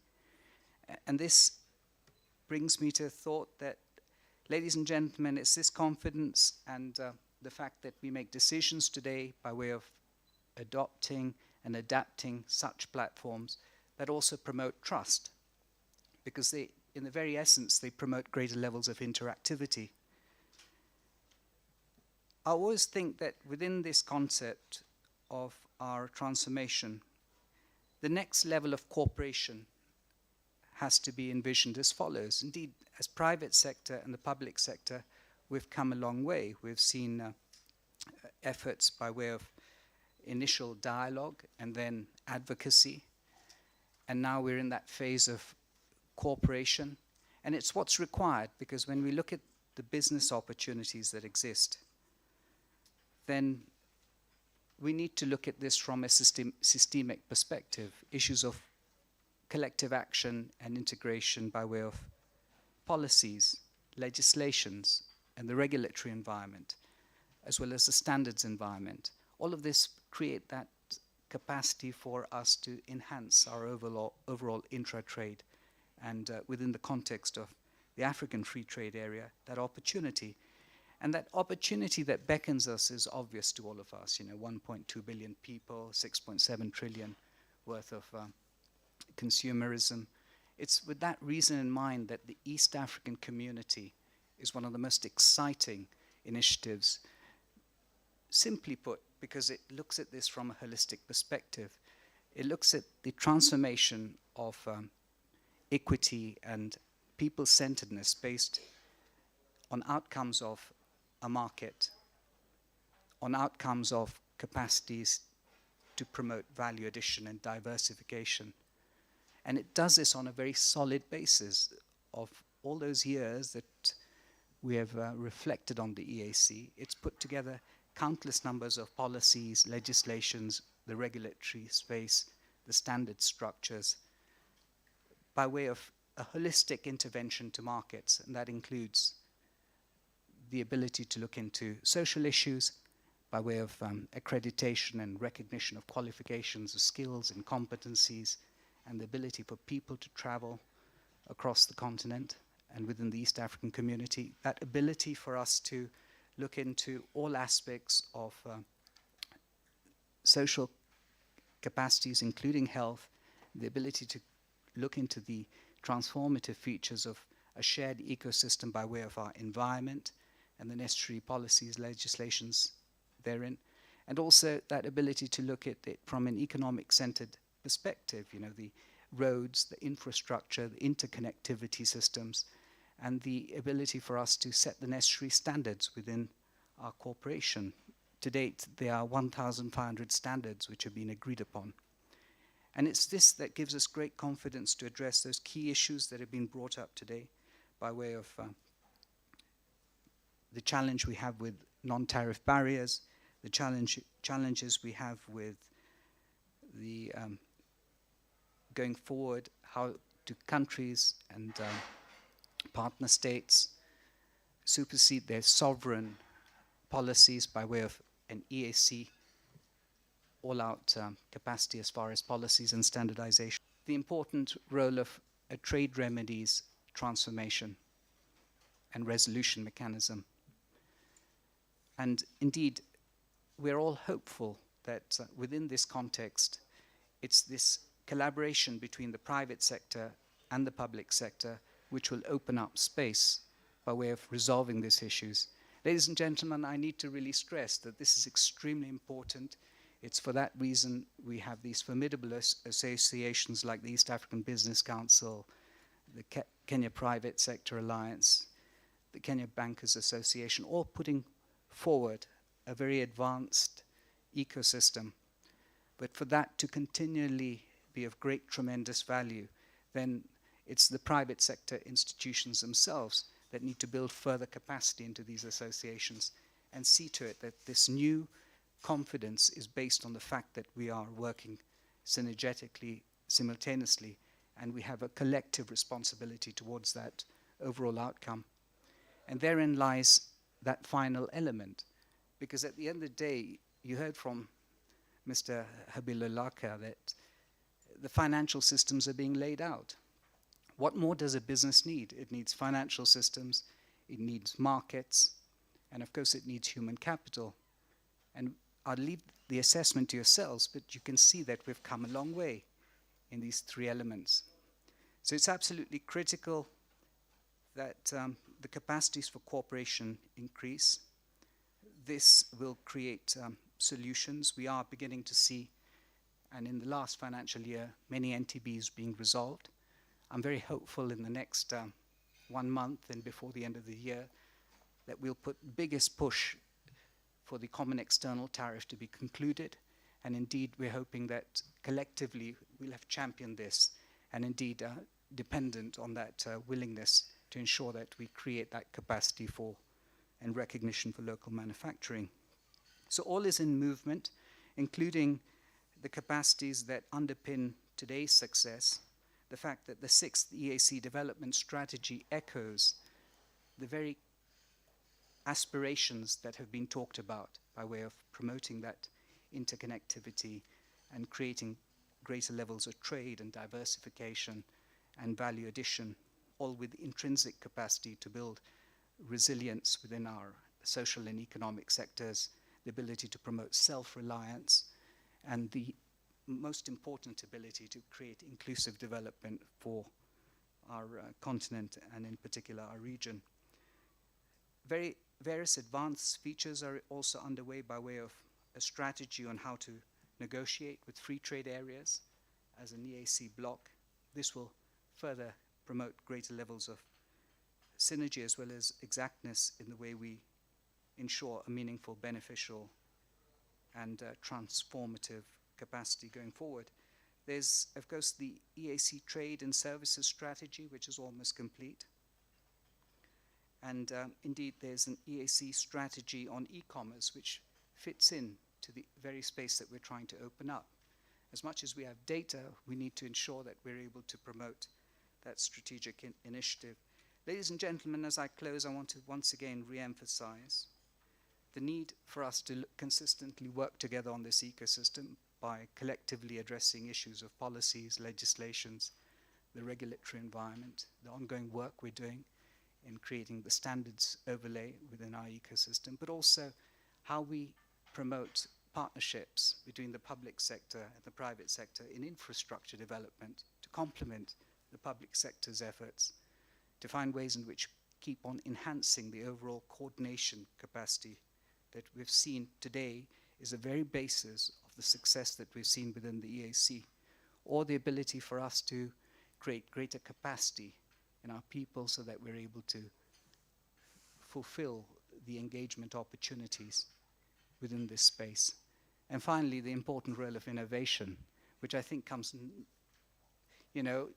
naturally to us, and that ability to try new things like we're trying to do today as far as Mansa is concerned, to create a highly interactive environment. So I congratulate all of you, but I believe that a decision has to be made here today, that we need to ensure that this platform is owned, that the data within it is relevant, and this can only be done by ourselves being increasingly involved in a very strategic way, that we share that vision and consistently realize that progress is being made. But at the end of the day, it's the cooperation, it's the ability to synergize that takes us to that next level of trust and confidence. And indeed, this is a repository tool, so the data in has to be of credence and credibility, and that depends on all of us in order to effectively utilize the outcomes. Ladies and gentlemen, I close and once again congratulate you all and thank you very much for your presence today. And it's my final duty to officially launch the Mansa African Customer Due Diligence Platform. Thank you very much. Thank you.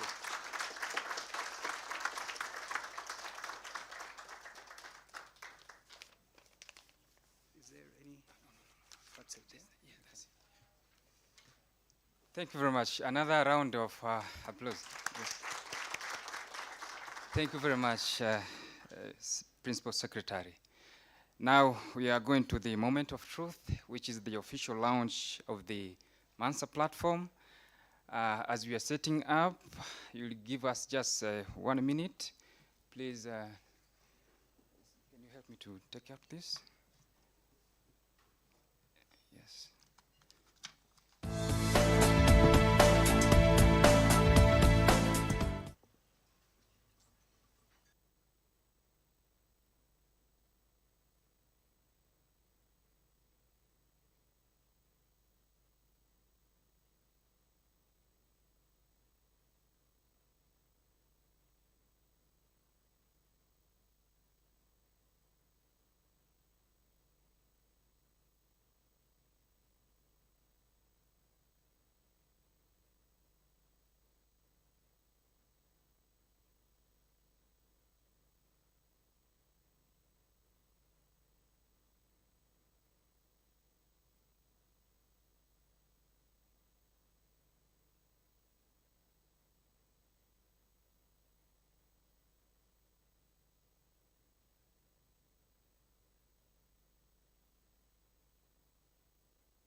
Thank you. A round of applause to all our key guests, please. Now, with that kind of a clap, we are not going to increase our intertrade. We are not.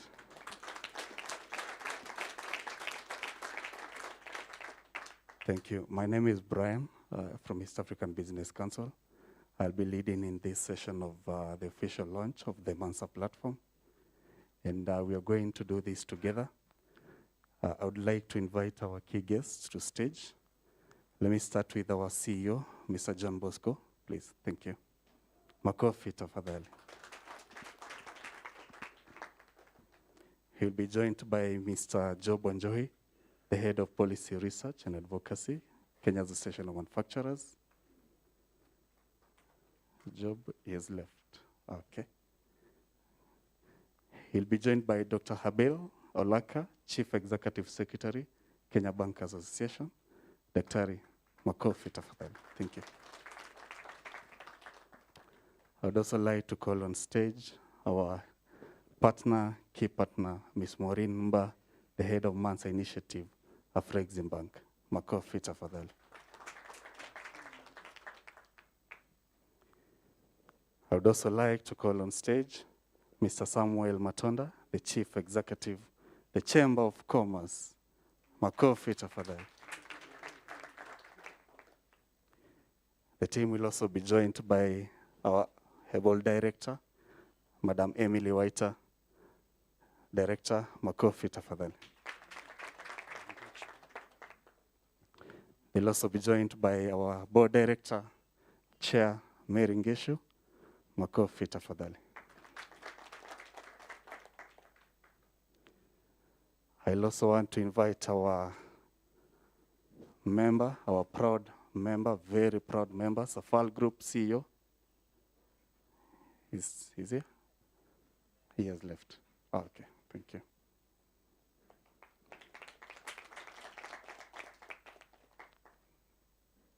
So we are going to support them as we do this. We are going to support them as we do this, as I invite the guest of honor, the PS, Kevin Desai. A round of applause. Thank you. And this is how we are going to support them. We are going to do a 3 factorial as the PS declares Mansa platform officially launched. That is after the 3 factorial. And how do we do the 3 factorial? Do we know? Let's try it. Let's try it. Let's try it. 1, 2, 3.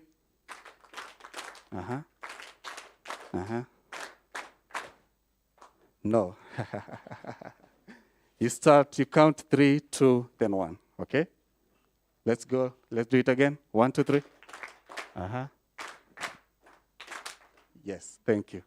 So that's what we are going to do.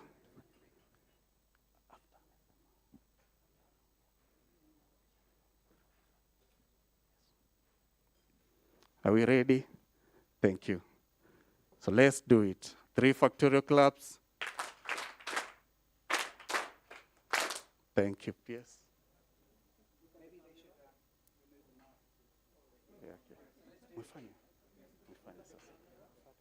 Wakishamaliza ku clap, you throw it.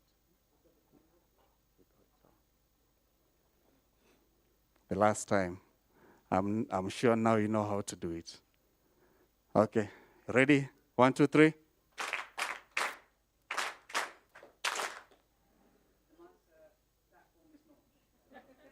Thank you.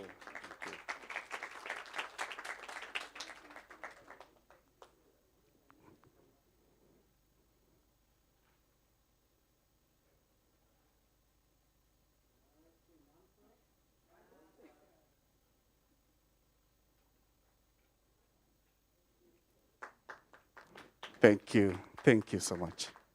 Asante.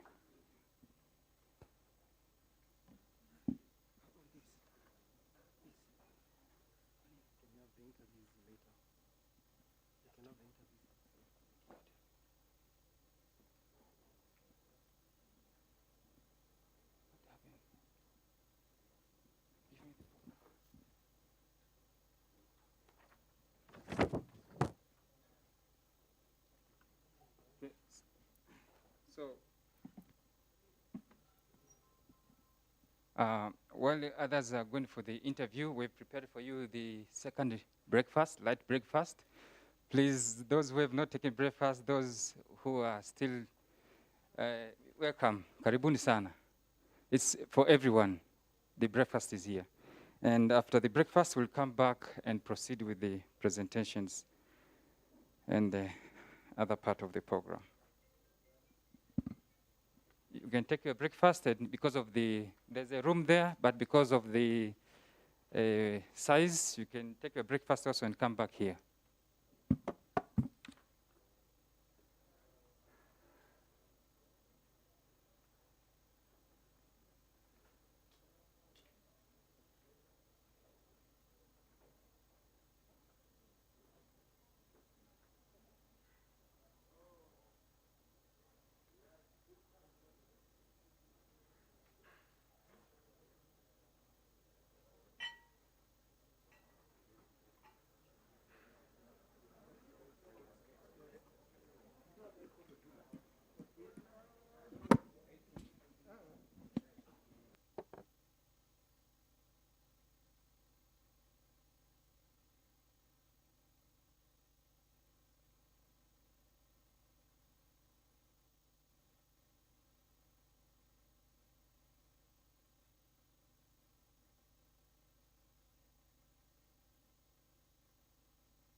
Mansa, Africa's due diligence data platform, is named after Mansa Musa, who was the 10th emperor of the Mali Empire. He is credited with placing Africa on the world map and opening up many trade routes in the 14th century, as during his reign, the Malian Empire may have been the largest producer of gold in the world. He is said to be the only man ever to control the flow of gold between Africa and the Mediterranean. Today, information is the new gold, and the Mansa repository provides a single source of Africa-wide primary data required to conduct customer due diligence checks on African counterparties. It facilitates the availability of Know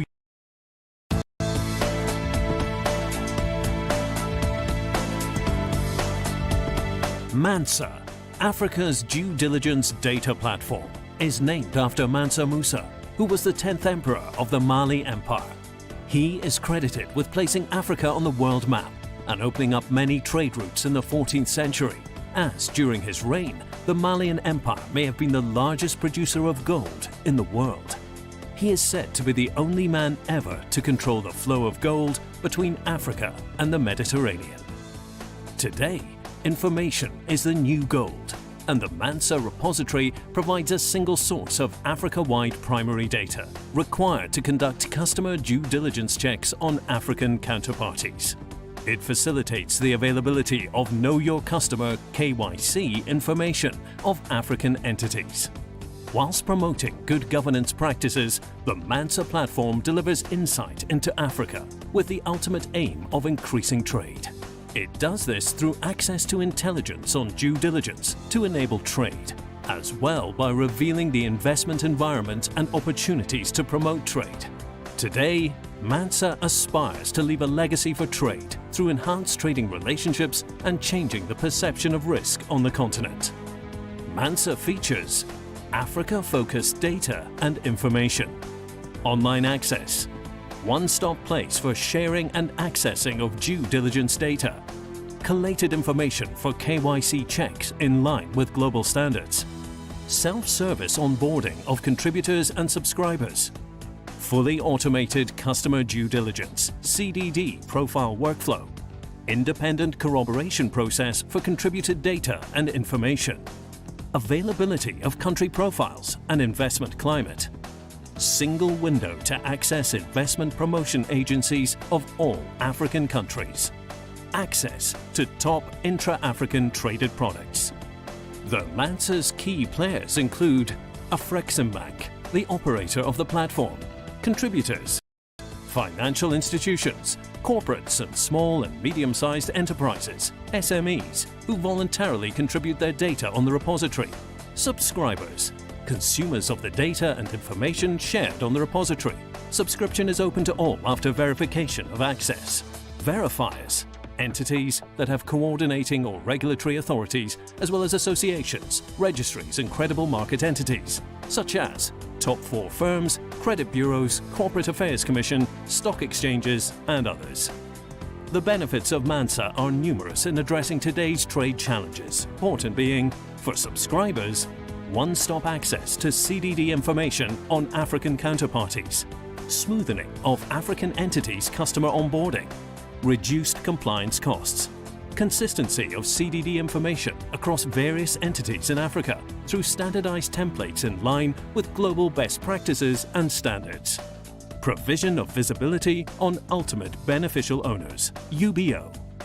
For contributors, enhanced regulatory compliance through use of standardized template, ensuring consistency of customer due diligence information, CDD, reduced regulatory risk, increase in transparency, potentially leading to expansion of trade or business relationships in Africa and the rest of the world. Promotion of the integrity of your organization and business owners through credible and independently corroborated data, potentially reducing current high barriers to access to capital, particularly for SMEs. Reduced compliance costs. For Africa, vis-à-vis the development impact, governance. Africa, risk management, trade promotion, single primary source for KYC. In the final analysis, MANSA is a digital platform that aims to leave a legacy for trade on the continent by addressing de-risking and changing perceptions through providing insight to Africa in the form of intelligence on due diligence data for enhanced regulatory compliance, as well as information on investing in Africa. Its ultimate aim is to enable increased trade with Africa and in Africa.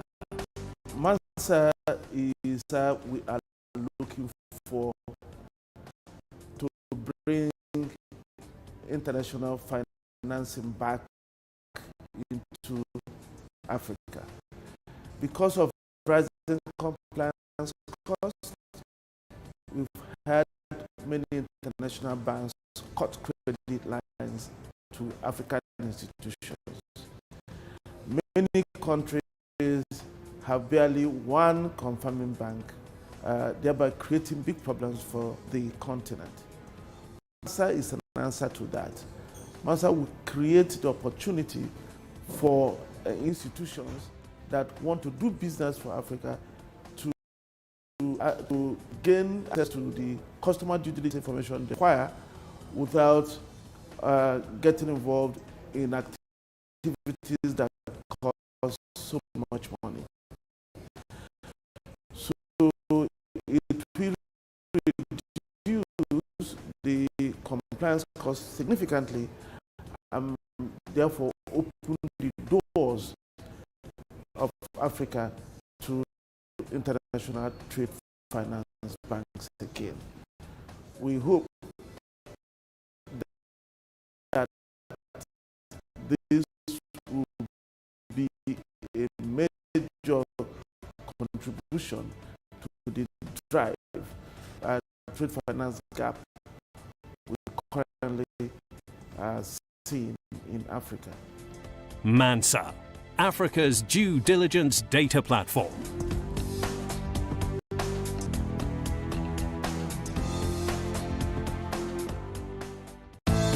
Customer KYC information of African entities. Whilst promoting good governance practices, the MANSA platform delivers insight into Africa.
MANSA, Africa's due diligence data platform, is named after Mansa Musa, who was the 10th emperor of the Mali Empire. He is credited with placing Africa on the world map and opening up many trade routes in the 14th century, as during his reign, the Malian Empire may have been the largest producer of gold in the world. He is said to be the only man ever to control the flow of gold between Africa and the Mediterranean. Today, information is the new gold, and the MANSA repository provides a single source of Africa-wide primary data required to conduct customer due diligence checks on African counterparties. It facilitates the availability of Know Your Customer KYC information of African entities. Whilst promoting good governance practices, the MANSA platform delivers insight into Africa with the ultimate aim of increasing trade. It does this through access to intelligence on due diligence to enable trade, as well by revealing the investment environment and opportunities to promote trade. Today, MANSA aspires to leave a legacy for trade through enhanced trading relationships and changing the perception of risk on the continent. MANSA features Africa-focused data and information, online access, one-stop place for sharing and accessing of due diligence data, collated information for KYC checks in line with global standards, self-service onboarding of contributors and subscribers, fully automated customer due diligence (CDD) profile workflow, independent corroboration process for contributed data and information, availability of country profiles and investment climate, single window to access investment promotion agencies of all African countries, access to top intra-African traded products. The MANSA's key players include Afreximbank, the operator of the platform, contributors, financial institutions, corporates and small and medium-sized enterprises, SMEs, who voluntarily contribute their data on the repository, subscribers, consumers of the data and information shared on the repository. Subscription is open to all after verification of access. Verifiers, entities that have coordinating or regulatory authorities, as well as associations, registries and credible market entities, such as top 4 firms, credit bureaus, corporate affairs commission, stock exchanges and others. The benefits of MANSA are numerous in addressing today's trade challenges, the most important being, for subscribers, one-stop access to CDD information on African counterparties, smoothening of African entities' customer onboarding, reduced compliance costs, consistent power. He is credited with placing Africa on the world map and opening up many trade routes in the 14th century, as during his reign, the Malian Empire may have been the largest producer of gold in the world. He is said to be the only man ever to control the flow of gold between Africa and the Mediterranean. Today, information is the new gold, and the MANSA repository provides a single source of Africa-wide primary data required to conduct customer due diligence checks on African counterparties. It facilitates the availability of Know Your Customer (KYC) information of African entities. Whilst promoting good governance practices, the MANSA platform delivers insight into Africa with the ultimate aim of increasing trade. It does this through access to intelligence on due diligence to enable trade, as well by revealing the investment environment and opportunities to promote trade. Today, MANSA aspires to leave a legacy for trade through enhanced trading relationships and changing the perception of risk on the continent. MANSA features Africa-focused data and information, online access, one-stop place for sharing and accessing of due diligence data, collated information for KYC checks in line with global standards, self-service onboarding of contributors and subscribers, fully automated customer due diligence (CDD) profile workflow, independent corroboration process for contributed data and information, availability of country profiles and investment climate, single window to access investment promotion agencies of all African countries. As key players include Afreximbank, the operator of the platform, contributors, financial institutions, corporates and small and medium-sized enterprises, SMEs, who voluntarily contribute their data on the repository, subscribers, consumers of the data and information shared on the repository. Subscription is open to all after verification of access. Verifiers, entities that have coordinating or regulatory authorities, as well as associations, registries and credible market entities, such as top 4 firms, credit bureaus, corporate affairs commission, stock exchanges, and others. The benefits of MANSA are numerous in addressing today's trade challenges, the most important being, for subscribers, one-stop access to CDD information on African counterparties, smoothening of African entities' customer onboarding, reduced compliance costs, consistency of CDD information across various entities in Africa through standardized templates in line with global best practices and standards, provision of visibility on ultimate beneficial owners, UBO. For contributors, enhanced regulatory compliance through use of standardized template, ensuring consistency of customer due diligence information, CDD, reduced regulatory risk, increase in transparency, potentially leading to expansion of trade or business relationships in Africa and the rest of the world, promotion of the integrity of your organization and business owners through credible and independently corroborated data, potentially reducing current high barriers to access to capital, particularly for SMEs. Reduced compliance costs. For Africa, vis-à-vis the development impact, governance, Africa-wide impact, risk management, trade promotion, single primary source for KYC. In the final analysis, MANSA is a digital platform that aims to leave a legacy for trade on the continent by addressing de-risking and changing perceptions through providing insight into Africa in the form of intelligence on due diligence data for enhanced regulatory compliance, as well as information on investing in Africa. Its ultimate aim is to enable increased trade with Africa and in Africa. MANSA is the answer we are looking for to bring international financing back into Africa. Because of rising compliance costs, we've had many international banks cut credit lines to African institutions. Many countries have barely one confirming bank, thereby creating big problems for the continent. Mansa is an answer to that. Mansa will create the opportunity for institutions that want to do business for Africa to gain access to the customer due diligence information they require without getting involved in activities that cost so much money. So it will reduce the compliance costs significantly and therefore open the doors of Africa to international trade finance banks again. We hope that this will be a major contribution to the drive trade finance gap we currently seeing in Africa. Mansa, Africa's due diligence data platform.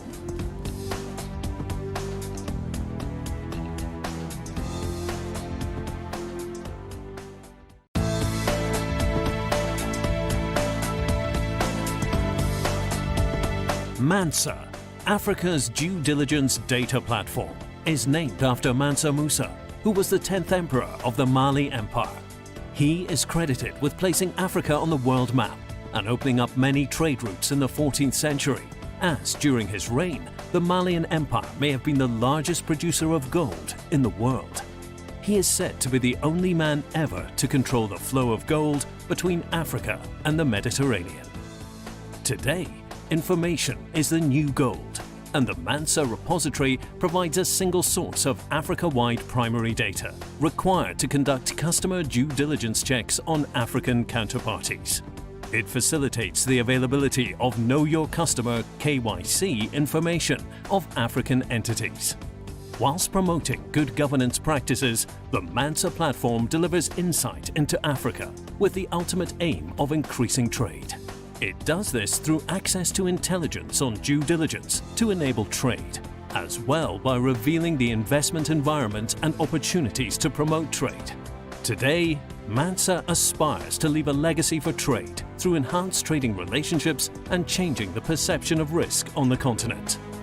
Mansa features Africa-focused data and information, online access, one-stop place for sharing and accessing of due diligence data, collated information for KYC checks in line with global standards, self-service onboarding of contributors and subscribers, fully automated customer due diligence, CD and information, availability of country profiles and investment climate, single window to access investment promotion agencies of all African countries, access to top intra-African traded products.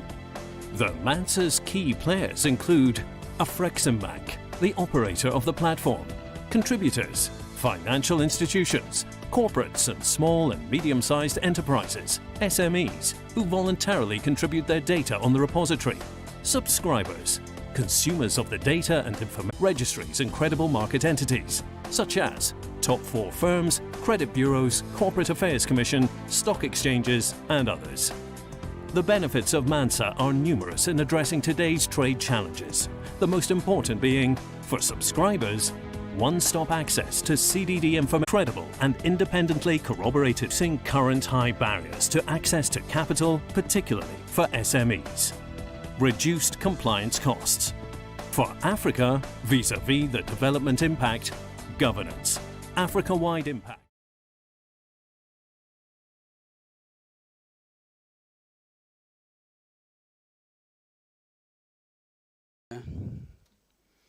On the CFTA, particularly, I want to let you know what the CFTA is.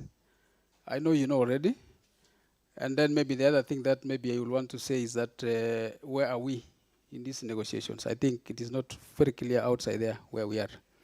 Even in the morning's presentations or speeches, you could see already there are some statistics that are not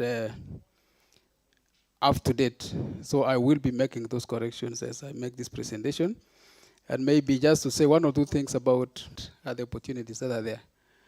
Basically, what I will be doing is not to tell you exactly what opportunities you have as business people, but I will be doing what I can call, I will show you the forest, and then you'll go and identify the trees that you want in that forest.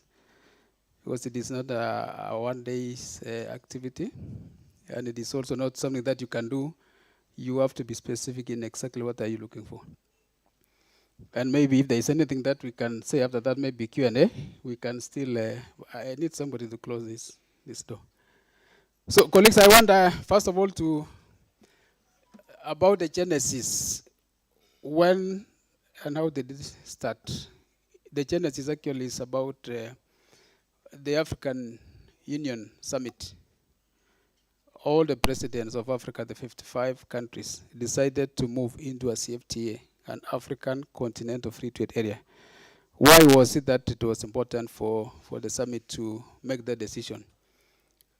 The main objective, if you can go to the next slide, the main objective of this, just go to the next slide. You can stop there for a while.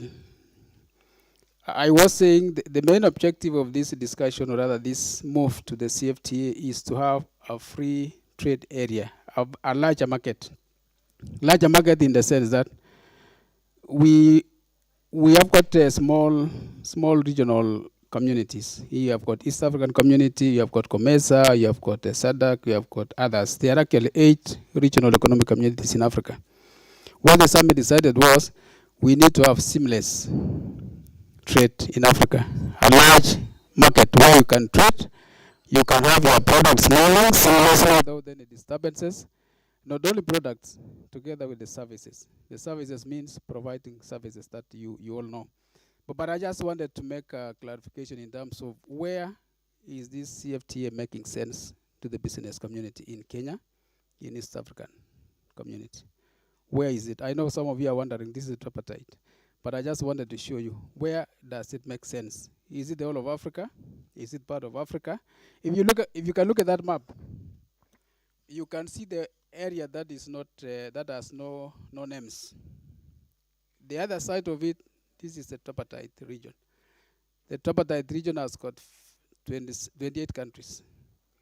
And we have got 55 countries in Africa. So the balance is where you see this shaded gray. That is where the CFTA makes sense for us.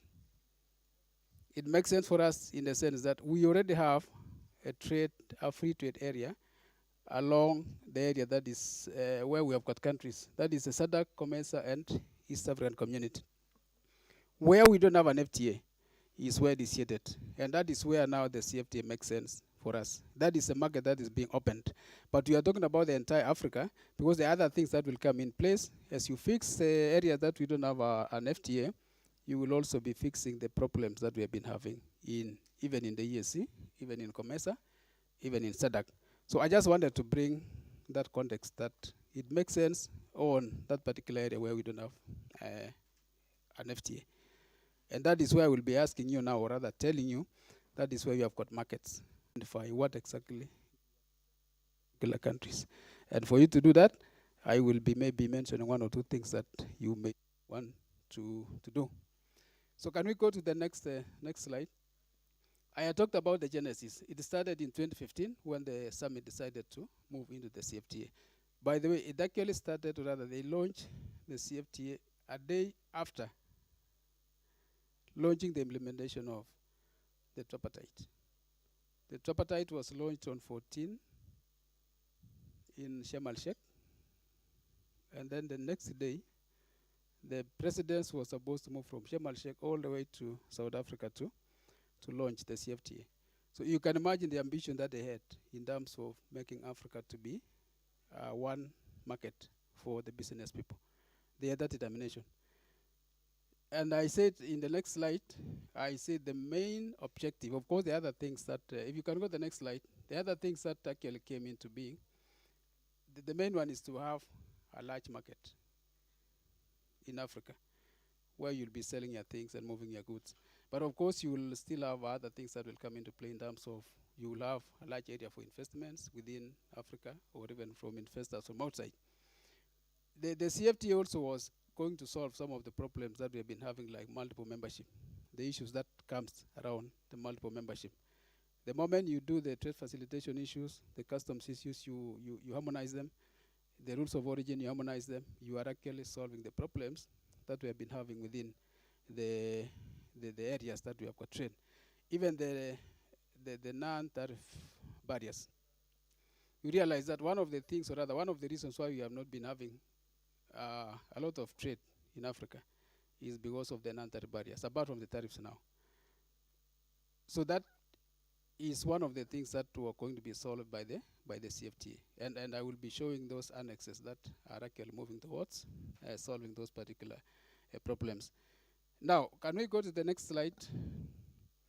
So maybe just to say, where are we in the negotiations? Because I think this is where you hear different things.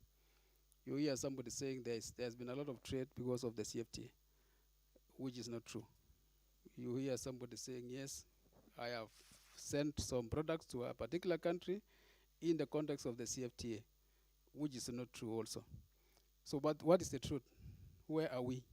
Where we are is that there are a number of things that we have done in the process of negotiation. One is that we have concluded all the areas that were supposed to be discussed under the CFTA in terms of the scope. And in the scope, you can realize this agreement was supposed to cover the trade in goods. Anything that you call goods was supposed to be moving seamlessly without problems, or rather, in terms of tariffs. And under the trade in goods, there are so many other annexes that comes along. So the protocol on trade in goods has been negotiated. It has been adopted. It has got a lot of annexes. One of the annexes is the rules of origin annex. The other annex that you have is the annex on customs, transit, sort of such like things. You will see in the presentation. Now, the other area that was supposed to be covered under this agreement is the trade in services. You cannot only do trade in goods and you call it a seamless market in Africa. You also must sell. I know some of in terms of implementation of the CFTA, but it was not part of the CFTA per se. That protocol, but the agreement of the CFTA has already been ratified. I just wanted to stress that so that everybody knows that you are taken care of. Maybe we can move to the next slide, just to see the annexes that I was talking about. I talked about 4 protocols that have been finalized. Of course, the framework agreement, the mother agreement. And then after that, now you have got the trade in goods protocol, trade in services protocol. In business, you must have disputes. If you want, if you don't want, you must have disputes. Not conflicts, but disputes. A dispute in the sense that maybe you are saying, but the goods that you are sending to my country does not qualify under the rules of origin. And I'm saying, no, they qualify. So we have got an argument. That argument actually translates into a dispute at one point. That dispute has to be settled by a framework, which is very clear in terms of how do you deal with disputes. So there is a protocol that deals with disputes. There is also a protocol that deals with, of course, I talked about the movement of persons. I also talk about all the other annexes you can see. One that is that session is the front wheel. The rules of origin is the wheels behind. So you must have the 2. Because you can liberalize a product, but if you don't qualify under the rules of origin, you cannot benefit from the preferential terms. If you have got rules of origin and you have not liberalized that product again, the rules of origin will not assist you. So those 2 are very critical. And you will see when the outstanding issues that are there are on the 2, basically. Can we move to the next one, maybe? This is where I was now saying there could be outstanding issues that we need to be clear about what is that is still outstanding. Before we go to what is still outstanding, I say that we have completed all the annexes, all the frameworks, all the protocols, except a few areas that we are going to look at. What does it mean by completing? Once they were completed, they were adopted by the summit in a meeting. Adopting is to say you can now start implementation once this agreement enters into force.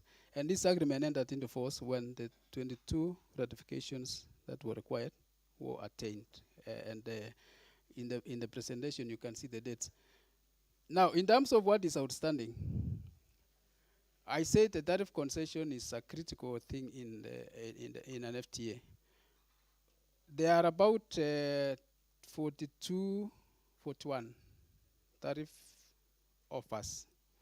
Tariff offers, let me explain. Tariff offers means you have got, like in East Africa, we've got 5,600 tariff lines in our what do we call, in our CD book. So out of those ones, you need to identify which ones are you going to offer for liberalization, for opening. You have to identify. Now, how many can that? But I will also go to tell you exactly what are the guidelines in terms of even what are you supposed to liberalize. Was there an ambition? Was there something that was guiding? It is there in the next slides, which I will show you.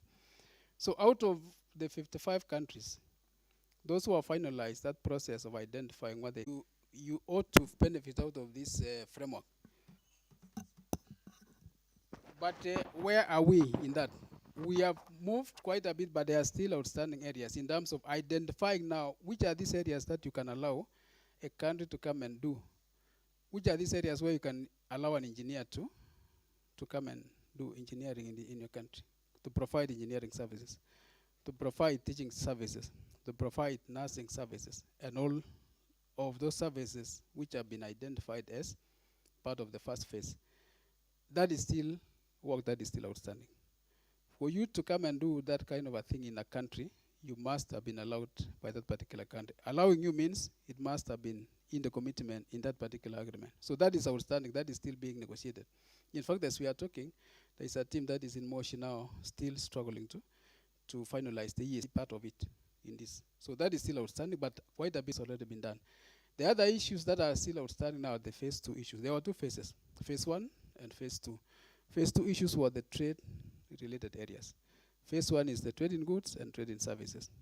Phase 2, so to say, can we also move into this particular area and see how can we discipline trade in this area? Because I know in many countries now they are starting to tax trade online. Is that something that you need to do? Is it something that you need to have a framework? Is it something that you have a protocol? So that discussion is also there. It was not part of the initial scope. But now, because of what's happening, it's a reality that you must move towards e-commerce. So that is also a discussion that is still on. Now, the other things that I can say they are outstanding is now the implementation part of it. What are the things that you were supposed to do for us to start the trade? You will realize that there was some documentation that we were supposed to acquire, instruments, like the certificate of origin and other paperwork, which you can see in the next slide. But I just wanted to say the implementation part of it is also, we can say it is outstanding, because now, after clearing all those things, we must move now to implementation. And I will say something about the preparedness in the country. What is it that we are doing in terms of now implementing this particular ESC? Kenya is one of them, is still outstanding. It is not yet one of those, but it's one of the 41, but not one of the verified one. The 41, we have got 4 customs unions that have offered. We have got Central Africa, it's called CEMAC. We have got ECOWAS, the West Africa. We have got EAC, and we have got SACU. SACU, the 6 countries in the Southern Africa. All those have already offered. So if you can count all those countries in those customs unions, plus others now, forms 41. But the ones that have been verified and cleared are only 2. The bad thing, or the beauty and the bad thing about a customs union is that you cannot implement an offer in a customs union. Willing to go, you go. Those who are still trying to fix a few things, you can fix and do what? And find us there. It is still a big challenge. So we did not want to go that direction in this one, because one thing is that this one has got a lot of political goodwill across Africa. So, unlike EPA. So we were like, can we try to all of us move? Instead of saying, those who are ready, you move, the others can come later. But I'm happy to say that some of the countries that were still considering quite a number of things before joining, they have already ratified. Tanzania has ratified, which is a really, really good news for us. I'm not worried about South Sudan, because I think South Sudan, you can still move without South Sudan out there when it comes now to that verification I was talking about. I'm not sure if we are not going to be asked 1 or 2 questions to clarify. Why is it that you are asking for a free lunch? Free lunch in the sense that in 5 years, and you want to liberalize in 10 years. So you see the period is longer. I hope you understand what I'm trying to say. But we decided, because we are in a region where we have got the majority being LDCs, we joined the LDCs. So our liberalization is going to be 90% within 10 years, not 5 years. Now the balance, the 10 tariff, the 10% now, 7% will be liberalized within 10 years for the developing countries and 13 years for the LDCs. You see, the period also is staggered a bit. Now there is a 3% that you are not supposed to touch completely. It's a no-go zone. 3% of the 5,600 tariff lines. Anything that you think you cannot liberalize at all, you can place it under the 3%. But there is a caveat to say, even if you are doing that still, we don't want to have that is going to close an entire sector. There are countries in Africa, if you allow them to exempt even 1%, that country is locked out completely. You cannot, like Mozambique, if Mozambique is allowed to exclude 1%, not 3%, 1. To take care of that, there is an anti-concentration clause to say, even if you are doing that, you make sure you don't exclude more than 10% of the intra-African imports. That is to make sure that there is a trade in each and every sector that we know of, so that no sector is closed out completely. So these are the guidelines that were given by the summit after a long discussion and acrimonious discussion, until one day the ministers looked themselves in the room, no single PS, no single technical person, they came out and they said, this is what we have decided, you go and implement. It was as difficult as that. So that is exactly what we have as guidelines. Now, out of these guidelines now, that is where we are saying now, 41 of the submitted offers, 28 of them have qualified under this. The others are still being looked at to see whether they have complied with these guidelines. It is not that you do and say, yeah, I've cleared. You must be subjected to that verification by the Secretariat, not by yourselves again. You cannot verify your own. You give to Secretariat, they do it, and then they tell you, you are good to go. So that is where we are in terms of the ambition. You can call it guidelines. You can call it modalities in the negotiation jargon. But these are guidelines in terms of. In the ESC, we are finalized on the 90%. Not finalizing. Sorry. We have crafted the 90%. The 7% and the 3% at Jaiguza, we have not touched it. But the 90%, we have discussed it up to a certain level. Right now, we are at 88 ESC offer because we are in a customs union. So what you do your own in your country. The others will do the same. But now you meet in a room and then you try to do what? To harmonize and say, can we see where we have harmony under category A? Once you see, you can realize that you have got a harmony in terms of category A. Category A is 90%, of up to say 80%, but you are not yet there. You need to now to have harmony in the 90% so that you can at least start the trade. So we have actually discussed up to, we have got harmony up to 86%. I chaired a meeting yesterday on the same matter. It is becoming extremely difficult now to complete the 4%. But we have to do it before the summit, which is coming up in, I think, the end of this month or next month. We must do that. If we don't do that, we are not going to be part of the 28%. The 28 countries that have been verified. So the trade will start without us benefiting from accessing other markets, and nobody can access our market because we are not going to be part of the countries that are going to be included. So that is a summary of what I have said. You can just move to the next one. Even that one, the graph, not the graph, the table, it's actually summarizing what I was trying to describe in terms of the guidelines. So you can look at this at your own time. You don't have to spend time on that. I just wanted to stress that fact that EAC is not yet part of the countries that will do what? Will start the trade.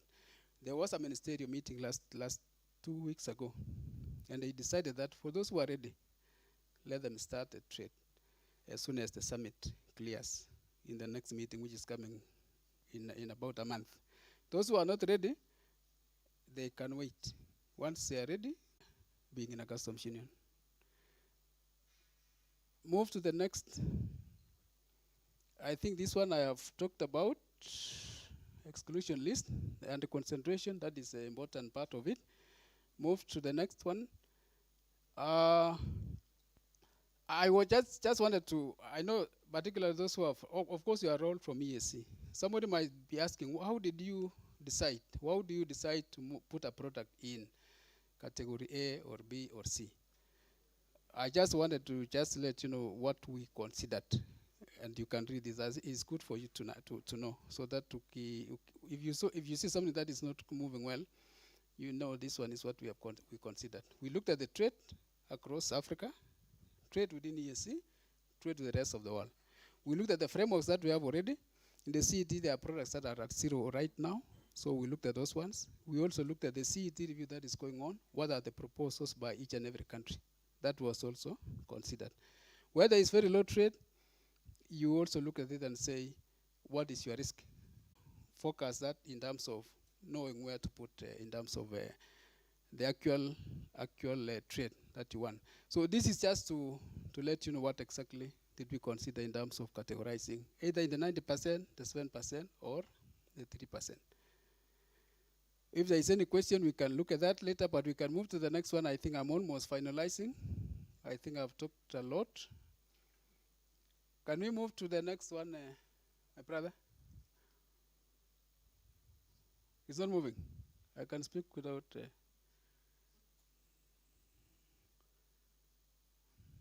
Okay. These are the key timelines. All of them were missed. Don't look at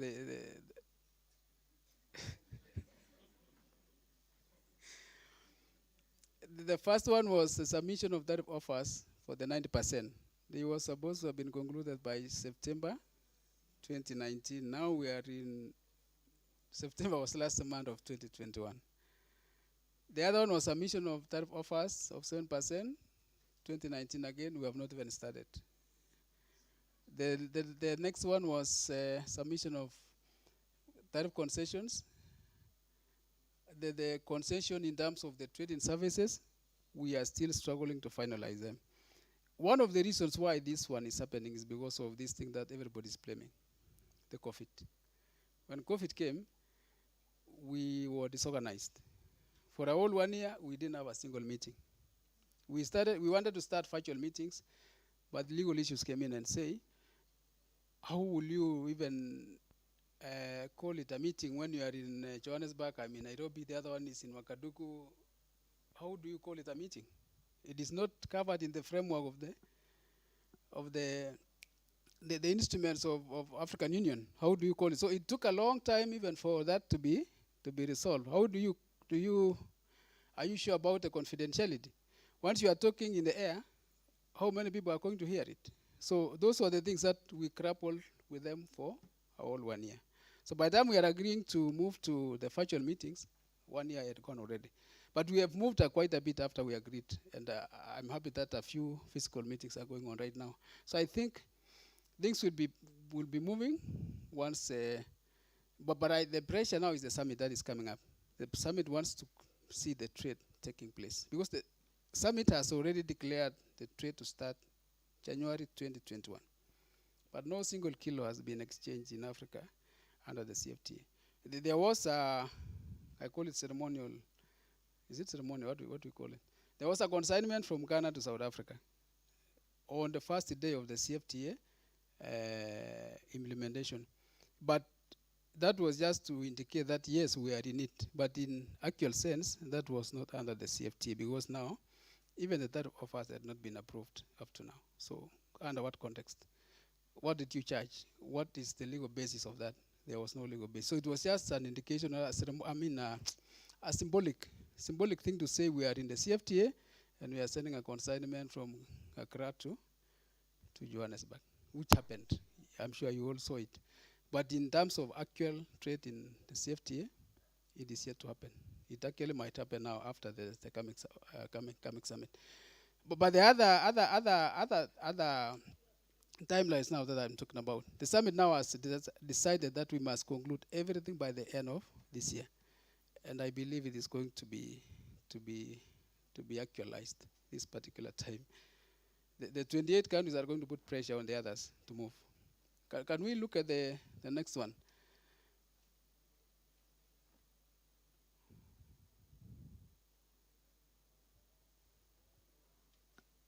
Well, I think I talked about the launch. It was launched. All those launchings are there.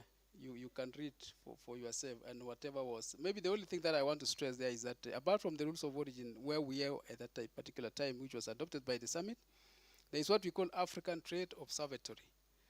That is where you can get all the statistics now that you want. A platform that you will be sharing statistics in terms of trade statistics. So that if you want to now look at the trees I was saying, this is a forest I'm showing you.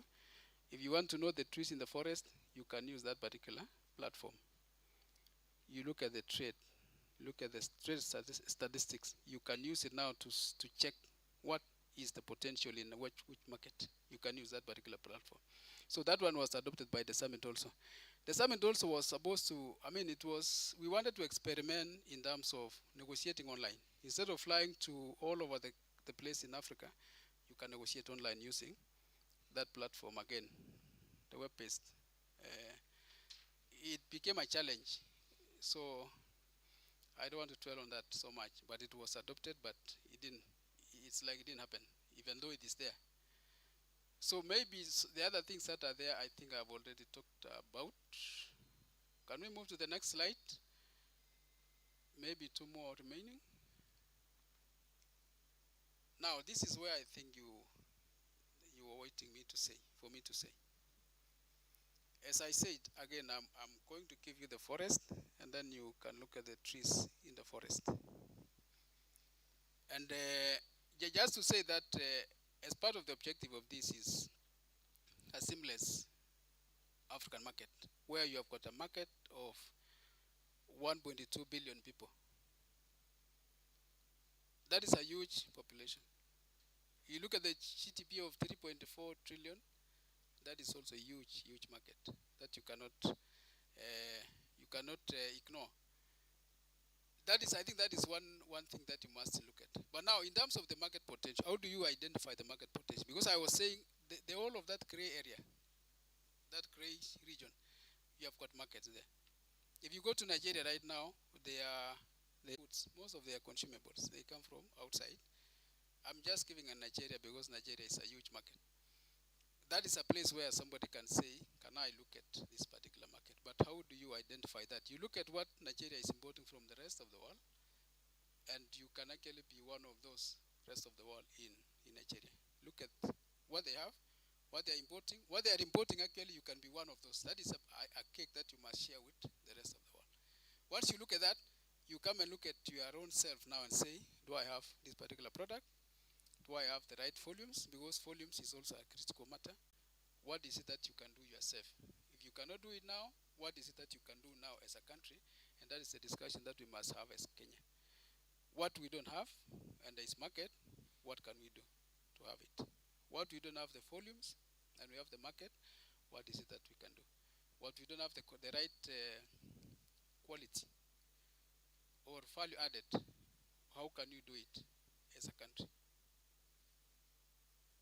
That question will be answered by, when we look at the preparedness, that question must be answered somewhere. Now, the other thing that we were also saying about this particular market is that, well, there are so many other things like the welfare gains. If you do the simulation, you really see a lot of welfare gains in this particular market. There is a lot of huge potentials to reduce even poverty, create employment. The value chain that we are talking about. Look at the rules of origin. There is a lot of opportunities there in terms of we don't want to import raw materials from outside Africa. We can utilize what is available in Africa, if at all it is there.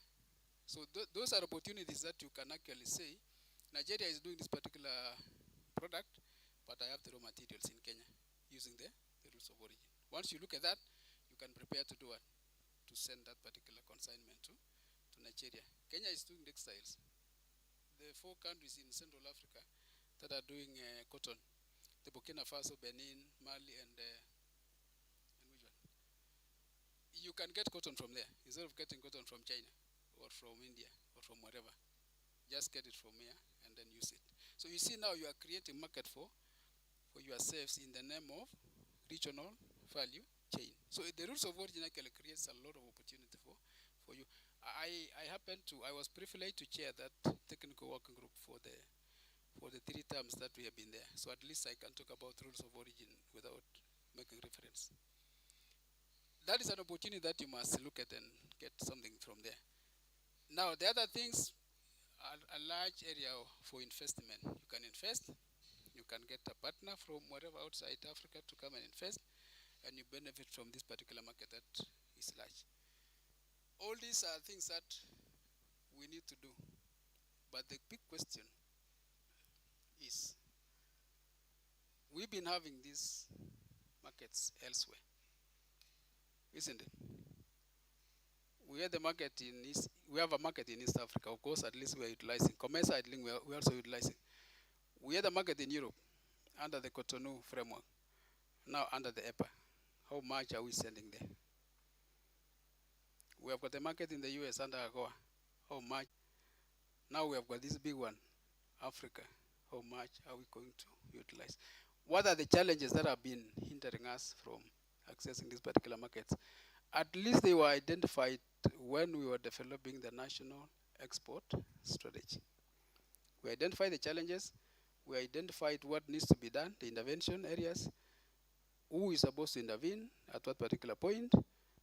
We were imagining that once that strategy is fully implemented, it will answer those particular issues and also help us to do it, to access this particular market. That is one answer to what I was saying.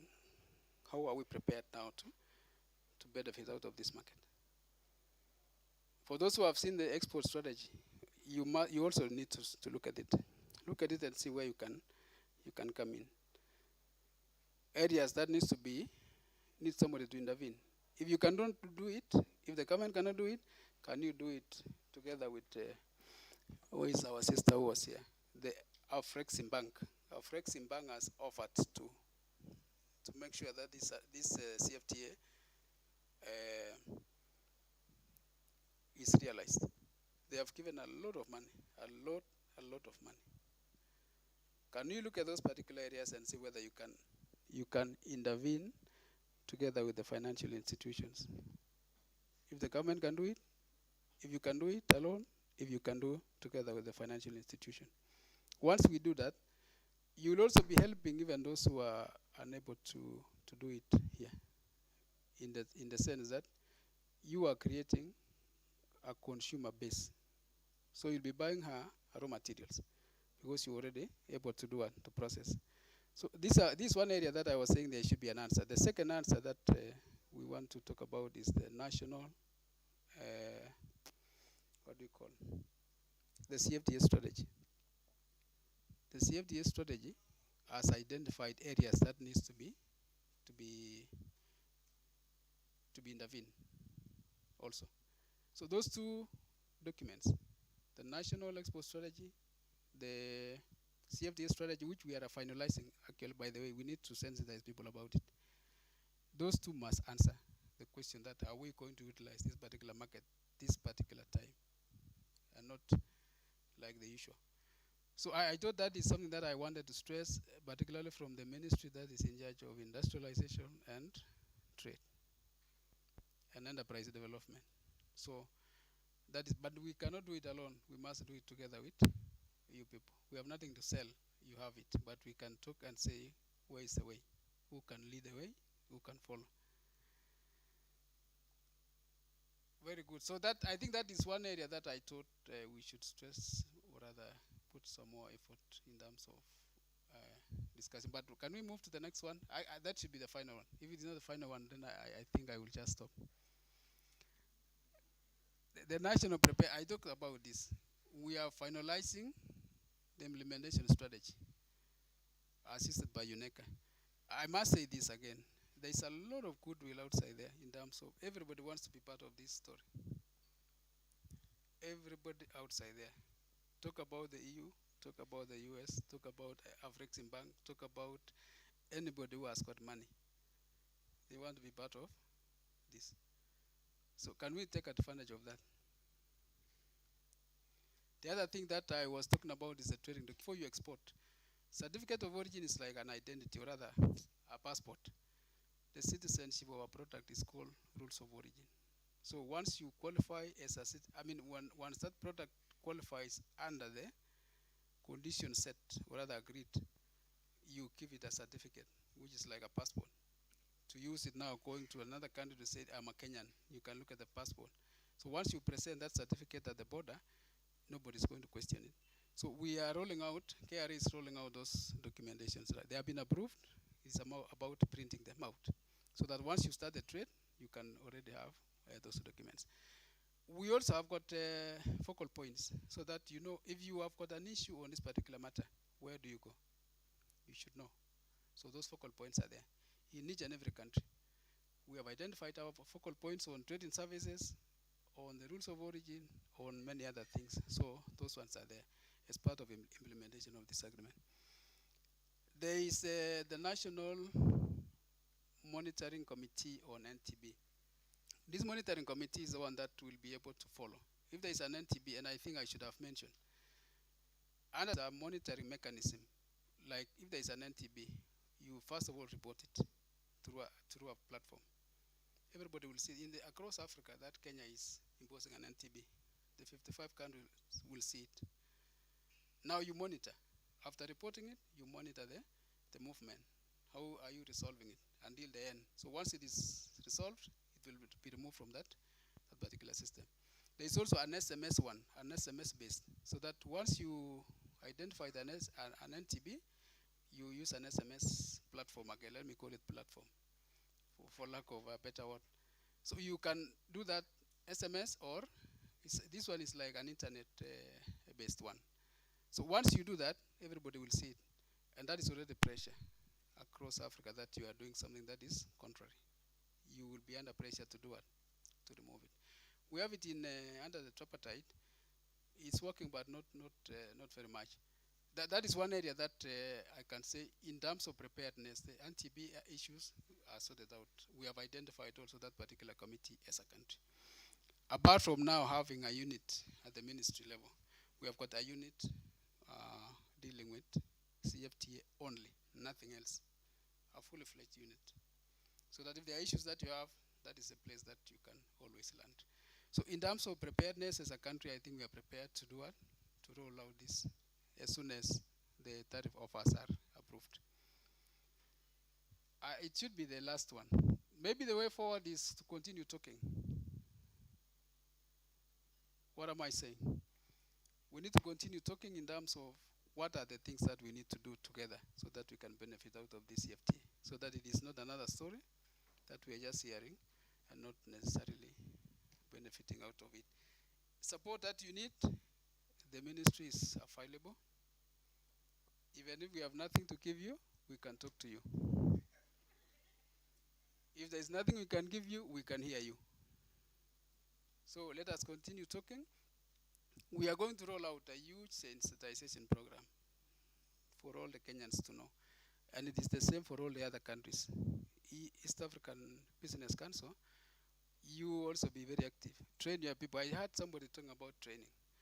Can you organize those trainings? We'll come and train. I'm more than willing. Yes, so I think that, well, government is ready to do that. I simply wanted to say that. Government is ready to train. Actually, you need training. Not, okay, let us not call, can we call it trainings or, what can we call it? Or we just call it training, but we know what we want. Fine. So colleagues, I want to stop there. And if I have not said anything, at least I have talked. But I want to stress the word, can we continue talking in Kenya, in the EAC, in Arusha? Otherwise, this thing is not going to serve us at all. If you are a Tanzanian, a Ugandan, a Kenyan, put pressure on your negotiating team. We need to, Bwana Chairman, Bwana Director, we need to do it before the.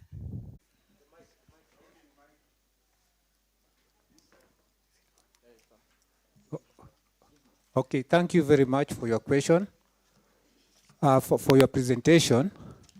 My name is Mark Ambitho. I'm from Carlo Romano Shoes Limited in Kisumu. And I have two very fast questions for you. The first question is basically on the MASA platform.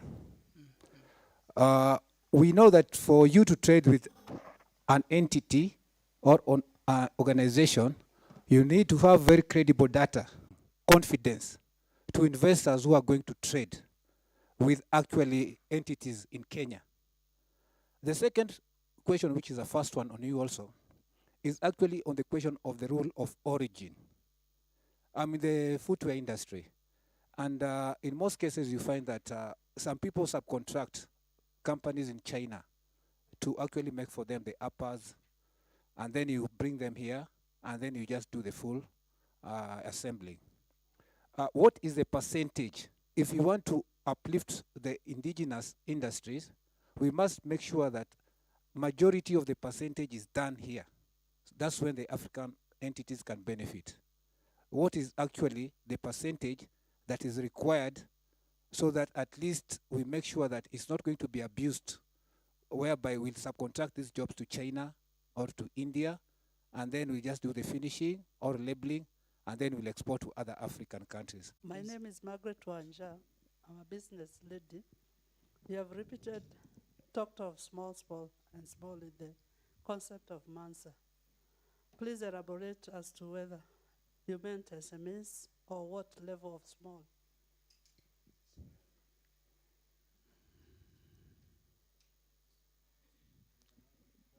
So we've already taken 3, so maybe you respond. Okay, you want me to respond? I think maybe we could take another photo because I think it's very simple. Mansa team is also here. Can Okay, that is what I was saying. That question, my sister, I don't know if Mansa team is inside here. Yes, so that question is not mine. That is for Mansa. So can we get another one? Yeah, please. Hi, my name is Lina, and I am with the African Securities Exchanges Association, and running a project that will link African exchanges to trade under one platform. It's called the African Exchanges Linkage Project. So my question is really about the trade-in services. I believe that a lot of your presentation today has covered, the trade of physical,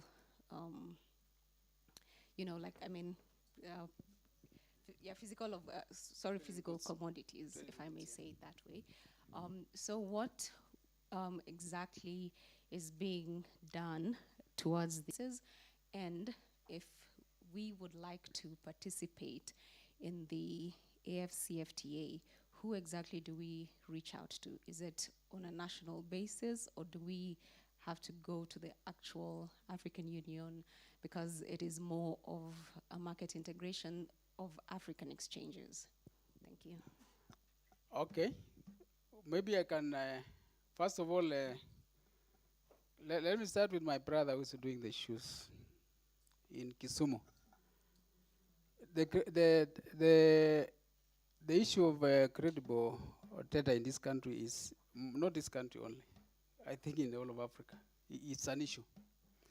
I don't want to talk about files missing, but in terms of getting the credible information in terms of trade, it's actually quite a challenge.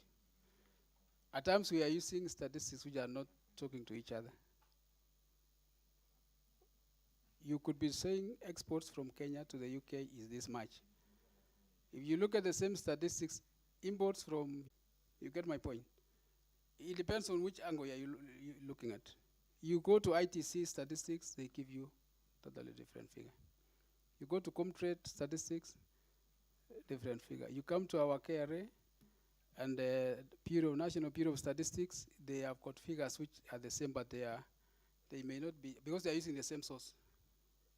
National Bureau of Statistics uses statistics, KRA, in terms of import and exports. What I think we need to do is maybe to strengthen our Bureau of Statistics so that they can do more work. The worst is in the trading services area. You cannot get statistics on trading services. It is a nightmare. Even the intra-trade, particularly the cross-border, the small guys I was talking about, they are not even captured. There's a lot of trade that is going on there, but it's not captured. So when we're talking about exports, we are forgetting about the simplified trade regime issues. It is a problem that I think we need to maybe strengthen. Again, I want to welcome my brother. Look at the type offer for EAC, and look at the rules of origin for those two chapters, 72 and 73. And related, of course, the other related sectors, 87 and others. So it is an area that I can assure you it is. Is one key solution, documentation.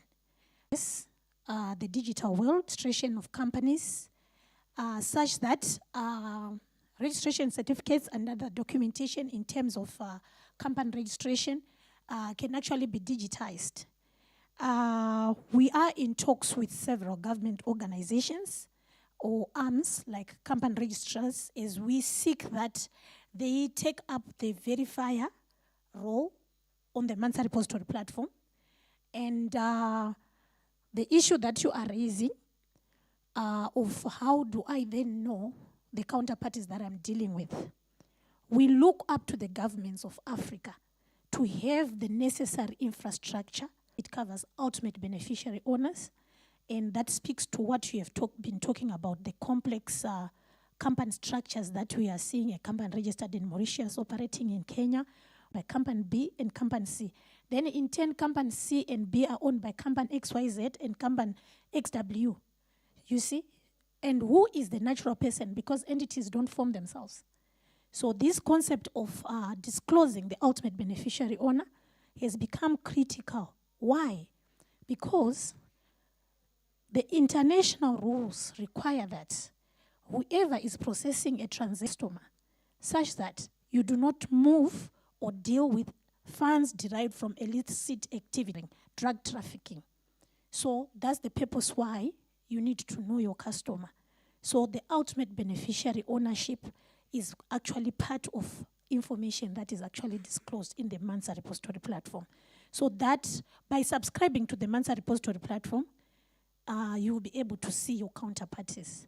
And we have ensured that we partner with government, umbrella organizations like EABC, we have got membership under them, for them to carry out that verifying role for the data that is being submitted onto the platform. And then another question on the Mansa small or medium is medium. If you move from one country to another, you see that what is generally accepted or defined as small to medium differs.